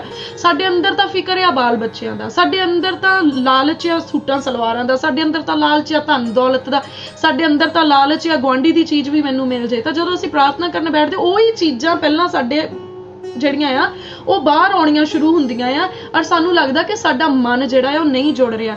ਇਹ ਨਹੀਂ ਹੁੰਦਾ ਕਿ ਤੁਹਾਡਾ ਮਨ ਨਹੀਂ ਜੁੜ ਰਿਹਾ, ਮਨ ਤੁਹਾਡਾ ਜੁੜ ਰਿਹਾ ਆ, ਪਰ ਤੁਹਾਡਾ ਮਨ ਤੁਹਾਨੂੰ ਦੱਸ ਰਿਹਾ ਕਿ ਤੁਹਾਡਾ ਮਨ ਜੁੜਿਆ ਕਿੱਥੇ ਹੋਇਆ, ਤੁਹਾਡੇ ਮਨ ਦੇ ਅੰਦਰ ਚੱਲ ਕੀ ਰਿਹਾ, ਤੁਹਾਡੇ ਮਨ ਦੇ ਅੰਦਰ ਹੋ ਕੀ ਰਿਹਾ। ਉਹੀ ਚੀਜ਼ਾਂ ਜਦੋਂ ਤੁਸੀਂ ਪ੍ਰਾਰਥਨਾ 'ਚ ਬੈਠੋਗੇ ਤੁਹਾਡੇ ਅੰਦਰ ਬਾਰ-ਬਾਰ ਉਹੀ ਚੀਜ਼ਾਂ ਆਉਣਗੀਆਂ। ਅਗਰ ਤੁਸੀਂ ਕਿਸੇ ਚੀਜ਼ ਤੋਂ ਡਰਦੇ ਹੋ, ਤੁਸੀਂ ਪ੍ਰਾਰਥਨਾ ਕਰਨ ਬੈਠੇ ਹੋ, ਤੁਸੀਂ ਅੱਖਾਂ ਨਹੀਂ ਬੰਦ ਕਰ ਪਾਉਂਦੇ। ਬਹੁਤ ਸਾਰੇ ਲੋਕ ਉਹ ਕਹਿੰਦੇ ਜੀ ਮੈਂ ਪ੍ਰਾਰਥਨਾ 'ਚ ਅੱਖਾਂ ਨਹੀਂ ਬੰਦ ਕਰ ਪਾਉਂਦਾ ਕਿਉਂਕਿ ਮੈਨੂੰ ਲੱਗਦਾ ਮੇਰੇ ਲਾਗੇ ਆਣ ਕੇ ਕੋਈ ਬਹਿ ਗਿਆ, ਮੇਰੇ ਪਿੱਛੇ ਆਣ ਕੇ ਕੋਈ ਬੈਠ ਗਿਆ, ਕੋਈ ਮੇਰਾ ਗਲਾ ਨਾ ਘੁੱਟ ਦੇ, ਕੋਈ ਮੇਰੇ ਮਾਰ ਨਾ ਦੇਵੇ। ਮੈਨੂੰ ਲੱਗਦਾ ਕਿ ਜਦੋਂ ਮੈਂ ਅੱਖਾਂ ਬੰਦ ਕਰਨੀਆਂ ਪਤਾ ਨਹੀਂ ਕਿਹੜੀ ਚੀਜ਼ ਨੇ ਪ੍ਰਗਟ ਹੋ ਜਾਣਾ। ਤਾਂ ਸੋ ਉਹ ਅੱਖਾਂ ਖੋਲ ਕੇ ਪ੍ਰਾਰਥਨਾ ਕਰਨ ਦੀ ਕੋਸ਼ਿਸ਼ ਕਰਦਾ। ਕਿਉਂਕਿ ਉਹ ਇਸੇ ਚੀਜ਼ ਦੇ ਵਿੱਚ ਗਵਾਚਾ ਹੋਇਆ, ਪੂਰਾ ਆਲ ਦਾ ਟਾਈਮ ਉਹ ਉਹਨਾਂ ਚੀਜ਼ਾਂ ਦੇ ਲਈ ਸੋਚ ਰਿਹਾ, ਉਹਨਾਂ ਚੀਜ਼ਾਂ ਲਈ ਸੋਚੀ ਰਿਹਾ। ਔਰ ਜਦੋਂ ਪ੍ਰਾਰਥਨਾ ਕਰਨ ਬੈਠਦਾ ਉਹੀ ਚੀਜ਼ਾਂ ਉਹਦੇ ਅੱਗੇ ਆਉਂਦੀਆਂ। ਜੋ ਤੁਹਾਡੇ ਅੰਦਰ ਚੱਲ ਰਿਹਾ ਨਾ, ਪਰਮੇਸ਼ਵਰ ਤੁਹਾਨੂੰ ਪਹਿਲਾਂ ਉਹਦੇ ਬਾਰੇ ਜਾਣਕਾਰੀ ਕਰਵਾਉਂਦੇ ਆ ਕਿ ਆਹ ਤੇਰੇ ਅੰਦਰ ਆ। ਸੋ ਮਨੁੱਖ ਨੂੰ ਜਦੋਂ ਵੀ ਕਿਸੇ ਵੀ ਤੁਸੀਂ ਸਾਧੂ ਸੰਤ ਦੇ ਕੋਲੇ ਜਾਂ ਕਿਸੇ ਵੀ ਤੁਸੀਂ ਪਰਮੇਸ਼ਵਰ ਦੇ ਉਸ ਬੰਦੇ ਕੋਲ ਜਾਂਦੇ ਹੋ ਜਿਹੜਾ ਪਰਮੇਸ਼ਵਰ ਦੇ ਨਾਲ ਗੱਲਬਾਤ ਕਰਦਾ, ਤੇ ਉਹ ਤੁਸੀਂ ਉਹਨੂੰ ਪੁੱਛੋ ਕਿ ਪਰਮੇਸ਼ਵਰ ਨਾਲ ਜੁੜਨ ਦਾ ਤਰੀਕਾ ਦੱਸੋ, ਤੇ ਉਹ ਤੁਹਾਨੂੰ ਕੀ ਕਹੇਗਾ? ਅੰਤਰ ਧਿਆਨ ਹੋਵੋ। ਅੰਤਰ ਧਿਆਨ ਹੋਣ ਦਾ ਕੀ ਮਤਲਬ ਹੈ? ਆਪਣੇ ਅੰਦਰ ਝਾਤੀ ਮਾਰੋ। ਔਰ ਜਦੋਂ ਤੁਸੀਂ ਆਪਣੇ ਅੰਦਰ ਝਾਤੀ ਮਾਰਨ ਦੀ ਕੋਸ਼ਿਸ਼ ਕਰਦੇ ਆ ਤਾਂ ਤੁਹਾਨੂੰ ਆਪਣੇ ਅੰਦਰ ਉਹ ਸਾਰੀਆਂ ਚੀਜ਼ਾਂ ਨਜ਼ਰ ਆਉਂਦੀਆਂ ਜੋ ਤੁਹਾਡੇ ਅੰਦਰ ਚੱਲ ਰਹੀਆਂ ਆ। ਇਸ ਲਈ ਸਾਨੂੰ ਉਹਨਾਂ ਚੀਜ਼ਾਂ ਦੇ ਉੱਤੇ ਸਟੈਪ ਬਾਏ ਸਟੈਪ ਫਤਿਹ ਪਾਉਣੀ ਆ। ਹੋ ਸਕਦਾ ਤੁਸੀਂ ਪ੍ਰਾਰਥਨਾ ਕਰਨ ਬੈਠੋ ਔਰ ਤੁਹਾਨੂੰ ਉਹ ਤੁਹਾਡੇ ਲਈ ਉਸ ਇਨਸਾਨ ਦਾ ਖਿਆਲ ਬਾਰ-ਬਾਰ ਆਏ ਜਿਸ ਇਨਸਾਨ ਦੇ ਨਾਲ ਤੁਹਾਡੀ ਬਣਦੀ ਨਹੀਂ, ਜਿਸ ਇਨਸਾਨ ਦੇ ਨਾਲ ਤੁਹਾਡੀ ਲੜਾਈ ਝਗੜਾ ਹੋਇਆ, ਜਾਂ ਜਿਸ ਇਨਸਾਨ ਨੇ ਤੁਹਾਡੇ ਪੈਸੇ ਮਾਰੇ ਆ, ਜਿਸ ਇਨਸਾਨ ਨੇ ਤੁਹਾਡੇ ਘਰ 'ਚ ਚੋਰੀ ਕੀਤੀ ਆ, ਜਾਂ ਤੁਹਾਡੇ ਬੱਚਿਆਂ ਨਾਲ ਕੁਝ ਗਲਤ ਕੀਤਾ, ਜਾਂ ਤੁਹਾਡੇ ਨਾਲ ਗਲਤ ਕੁਝ ਕੀਤਾ, ਜਾਂ ਤੁਸੀਂ ਆਸ ਕੀਤੀ ਪਰ ਉਹ ਤੁਹਾਡੀ ਆਸ ਜਿਹੜੀ ਆ ਉਹ ਪੂਰੀ ਨਹੀਂ ਹੋਈ। ਤਾਂ ਜਦੋਂ ਤੁਸੀਂ ਪ੍ਰਾਰਥਨਾ ਕਰਨ ਬੈਠੋ ਤਾਂ ਤੁਹਾਡੇ ਅੱਗੇ ਉਹ ਹੀ ਆਈ ਜਾਵੇ। ਤਾਂ ਇਹਦਾ ਮਤਲਬ ਇਹ ਨਹੀਂ ਹੈ ਕਿ ਉਹ ਇਨਸਾਨ ਤੁਹਾਡੇ ਲਈ ਕੁਛ ਕਰ ਰਿਹਾ, ਉਹ ਆ ਜਾਂਦਾ ਤੇ ਤੁਸੀਂ ਹੋਰ ਗੁੱਸੇ ਦੇ ਵਿੱਚ ਹੋ ਜਾਓ ਕਿ ਜਦੋਂ ਮੈਂ ਪ੍ਰਾਰਥਨਾ ਕਰਨ ਲੱਗਦਾ ਉਦੋਂ ਵੀ ਹਾਜ਼ਰ ਹੋ ਜਾ। ਉਹ ਤੇ ਆਪਣੇ ਘਰ ਰੋਟੀ ਪਾਣੀ ਖਾ ਰਿਹਾ, ਉਹ ਰੰਗੀ ਰਾਗੀ ਵਸ ਰਿਹਾ, ਉਹਨੇ ਤਾਂ ਕੁਝ ਨਹੀਂ ਕੀਤਾ। ਪ੍ਰਾਰਥਨਾ ਕਰਨ ਤੁਸੀਂ ਬੈਠੇ ਹੋ, ਤੁਸੀਂ ਆਪਣੇ ਨਾਲੋਂ ਵੱਧ ਇੰਨਾ ਜ਼ਿਆਦਾ ਉਹਦੇ ਲਈ ਸੋਚ ਰਹੇ ਹੋ ਕਿ ਪ੍ਰਾਰਥਨਾ ਦੇ ਸਮੇਂ ਵਿੱਚ ਵੀ ਉਹੀ ਚੱਲੀ ਜਾ ਰਿਹਾ, ਉਹੀ ਸਿਸਟਮ ਚੱਲੀ ਜਾ ਰਿਹਾ, ਉਹੀ ਰੀਲ ਪਲੇ ਹੋਈ ਜਾ ਰਹੀ। ਇਸ ਲਈ ਅਗਰ ਅਸੀਂ ਚਾਹੁੰਦੇ ਹਾਂ ਅਸੀਂ ਪਰਮੇਸ਼ਵਰ ਦੇ ਨਾਲ ਜੁੜਨਾ ਆ ਤਾਂ ਸਾਨੂੰ ਸਾਡਾ ਆਲਾ ਦੁਆਲਾ ਜਿਹੜਾ ਆ ਉਹ ਘੱਟ ਕਰਨਾ ਪਊਗਾ। ਸਾਨੂੰ ਉਹਦੇ ਲਈ ਕੰਜਸਟਡ ਹੋਣਾ ਪਊਗਾ। ਸਾਨੂੰ ਆਪਣੇ ਗੁਆਂਢੀ ਦੀ ਜਾਣਕਾਰੀ ਘੱਟ ਕਰਨੀ ਪਊਗੀ। ਸਾਨੂੰ ਖੁਦ ਦੇ ਲਈ ਜਾਣਕਾਰੀ ਜਿਹੜੀ ਆ ਉਹ ਵਧਾਉਣੀ ਪਊਗੀ। ਪਰਮੇਸ਼ਵਰ ਦੇ ਨਾਲ ਜੁੜਨ ਦੇ ਲਈ ਸਾਨੂੰ ਇਹਨਾਂ ਚੀਜ਼ਾਂ ਦੇ ਉੱਤੇ ਫਤਿਹ ਪਾਉਣੀ ਪਊਗੀ। ਸੋ ਜਦੋਂ ਅਸੀਂ ਪ੍ਰਾਰਥਨਾ ਦੇ ਵਿੱਚ ਬੈਠੀਏ, ਜੋ ਵੀ ਚੀਜ਼ਾਂ ਸਾਡੇ ਅੱਗੇ ਆਉਣ, ਸਾਨੂੰ ਪ੍ਰਾਰਥਨਾ ਕਰਨੀ ਪੈਣੀ ਕਿ ਮੈਂ ਯਿਸੂ ਮਸੀਹ ਦੇ ਨਾਮ 'ਚ ਇਹਨਾਂ ਚੀਜ਼ਾਂ ਦੇ ਉੱਤੇ ਫਤਿਹ ਪਾਉਣਾ ਹੈ, ਇਹਨਾਂ ਚੀਜ਼ਾਂ ਨੂੰ ਆਪਣੀ ਲਾਈਫ ਦੇ ਵਿੱਚੋਂ ਜਿਹੜਾ ਆ ਕੱਟ ਆਫ ਕਰਦਾ ਆ। ਇਹ ਮੇਰੇ ਤੇ ਮੇਰੇ ਪਰਮੇਸ਼ਵਰ ਦੇ ਵਿਚਕਾਰ ਉਹ ਚੀਜ਼ਾਂ ਆ ਜਿਹੜੀਆਂ ਸਾਡੇ ਤੇ ਸਾਡੇ ਪਰਮੇਸ਼ਵਰ ਦੇ ਵਿਚਕਾਰ ਕੰਧ ਬਣ ਕੇ ਖੜੀਆਂ ਆ, ਉਹ ਆਉਂਦੀਆਂ ਆ ਉਸ ਵੇਲੇ ਪ੍ਰਾਰਥਨਾ ਕਰਨ। ਹੋ ਸਕਦਾ ਪ੍ਰਾਰਥਨਾ ਦੇ ਵੇਲੇ ਤੁਹਾਨੂੰ ਨੀਂਦ ਆਏ, ਇਹਦਾ ਮਤਲਬ ਤੁਹਾਡੇ ਵਿਚਕਾਰ ਤੇ ਪਰਮੇਸ਼ਵਰ ਦੇ ਵਿਚਕਾਰ ਨੀਂਦ ਕੰਧ ਆ। ਨੀਂਦ ਨੂੰ ਖਤਮ ਕਰਨ ਦੇ ਲਈ ਆਪਣੀ ਕੋਸ਼ਿਸ਼ ਕਰੋ। ਹੋ ਸਕਦਾ ਤੁਸੀਂ ਪ੍ਰਾਰਥਨਾ ਕਰੋ ਤੇ ਜਿਨ੍ਹਾਂ ਦੇ ਨਾਲ ਤੁਸੀਂ ਨਾਰਾਜ਼ ਆ ਉਹ ਤੁਹਾਡੇ ਪ੍ਰਾਰਥਨਾ ਦੇ ਵਿੱਚ ਬਾਰ-ਬਾਰ ਤੁਹਾਡੇ ਅੱਗੇ ਆਉਣ, ਤਾਂ ਉਸ ਵੇਲੇ ਤੁਸੀਂ ਉਸ ਨਾਰਾਜ਼ਗੀ ਨੂੰ ਖਤਮ ਕਰਨ ਦੀ ਕੋਸ਼ਿਸ਼ ਕਰੋ। ਹੋ ਸਕਦਾ ਕਿ ਜਦੋਂ ਤੁਸੀਂ ਪ੍ਰਾਰਥਨਾ ਕਰੋ ਤੇ ਤੁਹਾਡੀਆਂ ਜਿਹੜੀਆਂ ਜ਼ਰੂਰਤਾਂ ਆ ਉਹ ਬਾਰ-ਬਾਰ ਤੁਹਾਨੂੰ ਸਤਾਉਣ, ਤਾਂ ਫਿਰ ਤੁਸੀਂ ਇਹਦਾ ਮਤਲਬ ਤੁਹਾਡੇ ਵਿਚਕਾਰ ਤੇ ਪਰਮੇਸ਼ਵਰ ਦੇ ਵਿਚਕਾਰ ਤੁਹਾਡੀਆਂ ਜ਼ਰੂਰਤਾਂ ਦੀ ਦੀਵਾਰ ਬਣੀ ਹੋਈ ਹੈ, ਤਾਂ ਉਹਨਾਂ ਜ਼ਰੂਰਤਾਂ ਨੂੰ ਜਿਹੜਾ ਆ ਉਹ ਸਾਈਡ ਤੇ ਕਰ ਦਿਓ ਜਾਂ ਪਰਮੇਸ਼ਵਰ ਦੇ ਹੱਥਾਂ ਦੇ ਵਿੱਚ ਦੇ ਦਿਓ, ਪਰ ਉਹਨਾਂ ਜ਼ਰੂਰਤਾਂ ਦੇ ਵਿੱਚ ਨਾ ਗਵਾਚ ਜਾਓ। ਪ੍ਰਾਰਥਨਾ ਕਰੋ ਤਾਂ ਕੋਈ ਨਾ ਕੋਈ ਚੀਜ਼ ਜਿਹੜੀ ਆ ਉਹ ਤੁਹਾਨੂੰ ਜਿਹੜਾ ਆ ਉਹ ਡਿਸਕਨੈਕਟ ਕਰੇ ਪਰਮੇਸ਼ਵਰ ਦੇ ਨਾਲ ਗੱਲ ਕਰਨ ਤੋਂ, ਪਰਮੇਸ਼ਵਰ ਦੇ ਨਾਲ ਤੁਹਾਡਾ ਕਨੈਕਸ਼ਨ ਜੁੜਨ ਤੋਂ ਡਿਸਕਨੈਕਟ ਕਰੇ, ਤਾਂ ਉਸ ਚੀਜ਼ ਨੂੰ ਆਪਣੀ ਲਾਈਫ ਦੇ ਵਿੱਚੋਂ ਕੱਟ ਆਫ ਕਰੋ, ਉਸ ਚੀਜ਼ ਨੂੰ ਸਾਈਡ ਤੇ ਕਰੋ। ਗੁੱਸਾ ਕਰਨਾ ਤੇ ਉਹਨਾਂ ਚੀਜ਼ਾਂ ਦੇ ਉੱਤੇ ਕਰੋ ਜਿਹੜੀਆਂ ਤੁਹਾਡੀ ਲਾਈਫ ਦੇ ਵਿੱਚ ਤੁਹਾਡੇ ਵਿਚਕਾਰ ਤੇ ਪਰਮੇਸ਼ਵਰ ਦੇ ਵਿਚਕਾਰ ਜਿਹੜੀ ਆ ਕੰਧ ਬਣੀਆਂ ਹੋਈਆਂ ਆ, ਤਾਂ ਜੋ ਤੁਹਾਡੇ ਗੁੱਸੇ ਦੇ ਨਾਲ ਉਹ ਡਿੱਗ ਜਾਣ ਔਰ ਤੁਸੀਂ ਪਰਮੇਸ਼ਵਰ ਦੇ ਵਿੱਚ ਜੈਵੰਤ ਹੋਵੋ, ਪਰਮੇਸ਼ਵਰ ਦੇ ਵਿੱਚ ਫਤਿਹਮੰਦ ਹੋਵੋ ਉਹਨਾਂ ਸਾਰੀਆਂ ਚੀਜ਼ਾਂ ਦੇ ਉੱਤੇ। ਇਸ ਲਈ ਮੈਂ ਯਕੀਨ ਕਰਦੀ ਹਾਂ ਕਿ ਅੱਜ ਦਾ ਜਿਹੜਾ ਇਹ ਟੌਪਿਕ ਆ ਜ਼ਰੂਰ ਸਾਡੀ ਸਭਨਾਂ ਦੀ ਲਾਈਫ ਦੇ ਵਿੱਚ ਜਿਹੜਾ ਹੈ ਫਰੂਟਫੁਲ ਹੋਏਗਾ ਔਰ ਸਾਡੇ ਸਭਨਾਂ ਦੀ ਲਾਈਫ ਦੇ ਵਿੱਚ ਇੱਕ ਅੱਛਾ ਰਿਜ਼ਲਟ ਲੈ ਕੇ ਆਏਗਾ। ਤੁਸੀਂ ਜ਼ਰੂਰ ਇਸ ਚੀਜ਼ ਬਾਰੇ ਗੌਰ ਕਰੋਗੇ ਔਰ ਜ਼ਰੂਰ ਹਰੇਕ ਮਨੁੱਖ ਆਪਣੇ ਗੁੱਸੇ ਦੇ ਉੱਤੇ ਕੰਟਰੋਲ ਕਰਨ ਦੀ ਕੋਸ਼ਿਸ਼ ਕਰੇਗਾ। ਸਤਸੰਗ ਦਾ ਸਮਾਂ ਹਰ ਐਤਵਾਰ ਅਤੇ ਹਰ ਵੀਰਵਾਰ ਸਵੇਰੇ 10 ਵਜੇ ਤੋਂ 2 ਵਜੇ ਤੱਕ। ਪ੍ਰਾਰਥਨਾ ਕਰਵਾਉਣ ਅਤੇ ਹੋਰ ਜਾਣਕਾਰੀ ਲਈ ਤੁਸੀਂ ਸਾਡੇ ਇਸ ਨੰਬਰ ਤੇ ਸੰਪਰਕ ਕਰ ਸਕਦੇ ਹੋ 01822 516 777। ਹੋਰ ਵੀਡੀਓਜ਼ ਦੇਖਣ ਦੇ ਲਈ ਹੁਣੇ ਸਬਸਕ੍ਰਾਈਬ ਕਰੋ ਸਾਡਾ YouTube ਚੈਨਲ ਪਾਸਟਰ ਦਿਓਲ ਖੋਜੇਵਾਲਾ। ਹਰ ਸਮੇਂ ਪਰਮੇਸ਼ਵਰ ਦੇ ਵਚਨ ਦਾ ਆਨੰਦ ਲੈਣ ਦੇ ਲਈ ਫੋਲੋ ਕਰੋ ਸਾਡਾ Facebook page pastor Deol Khojewala Jesus healing ministry.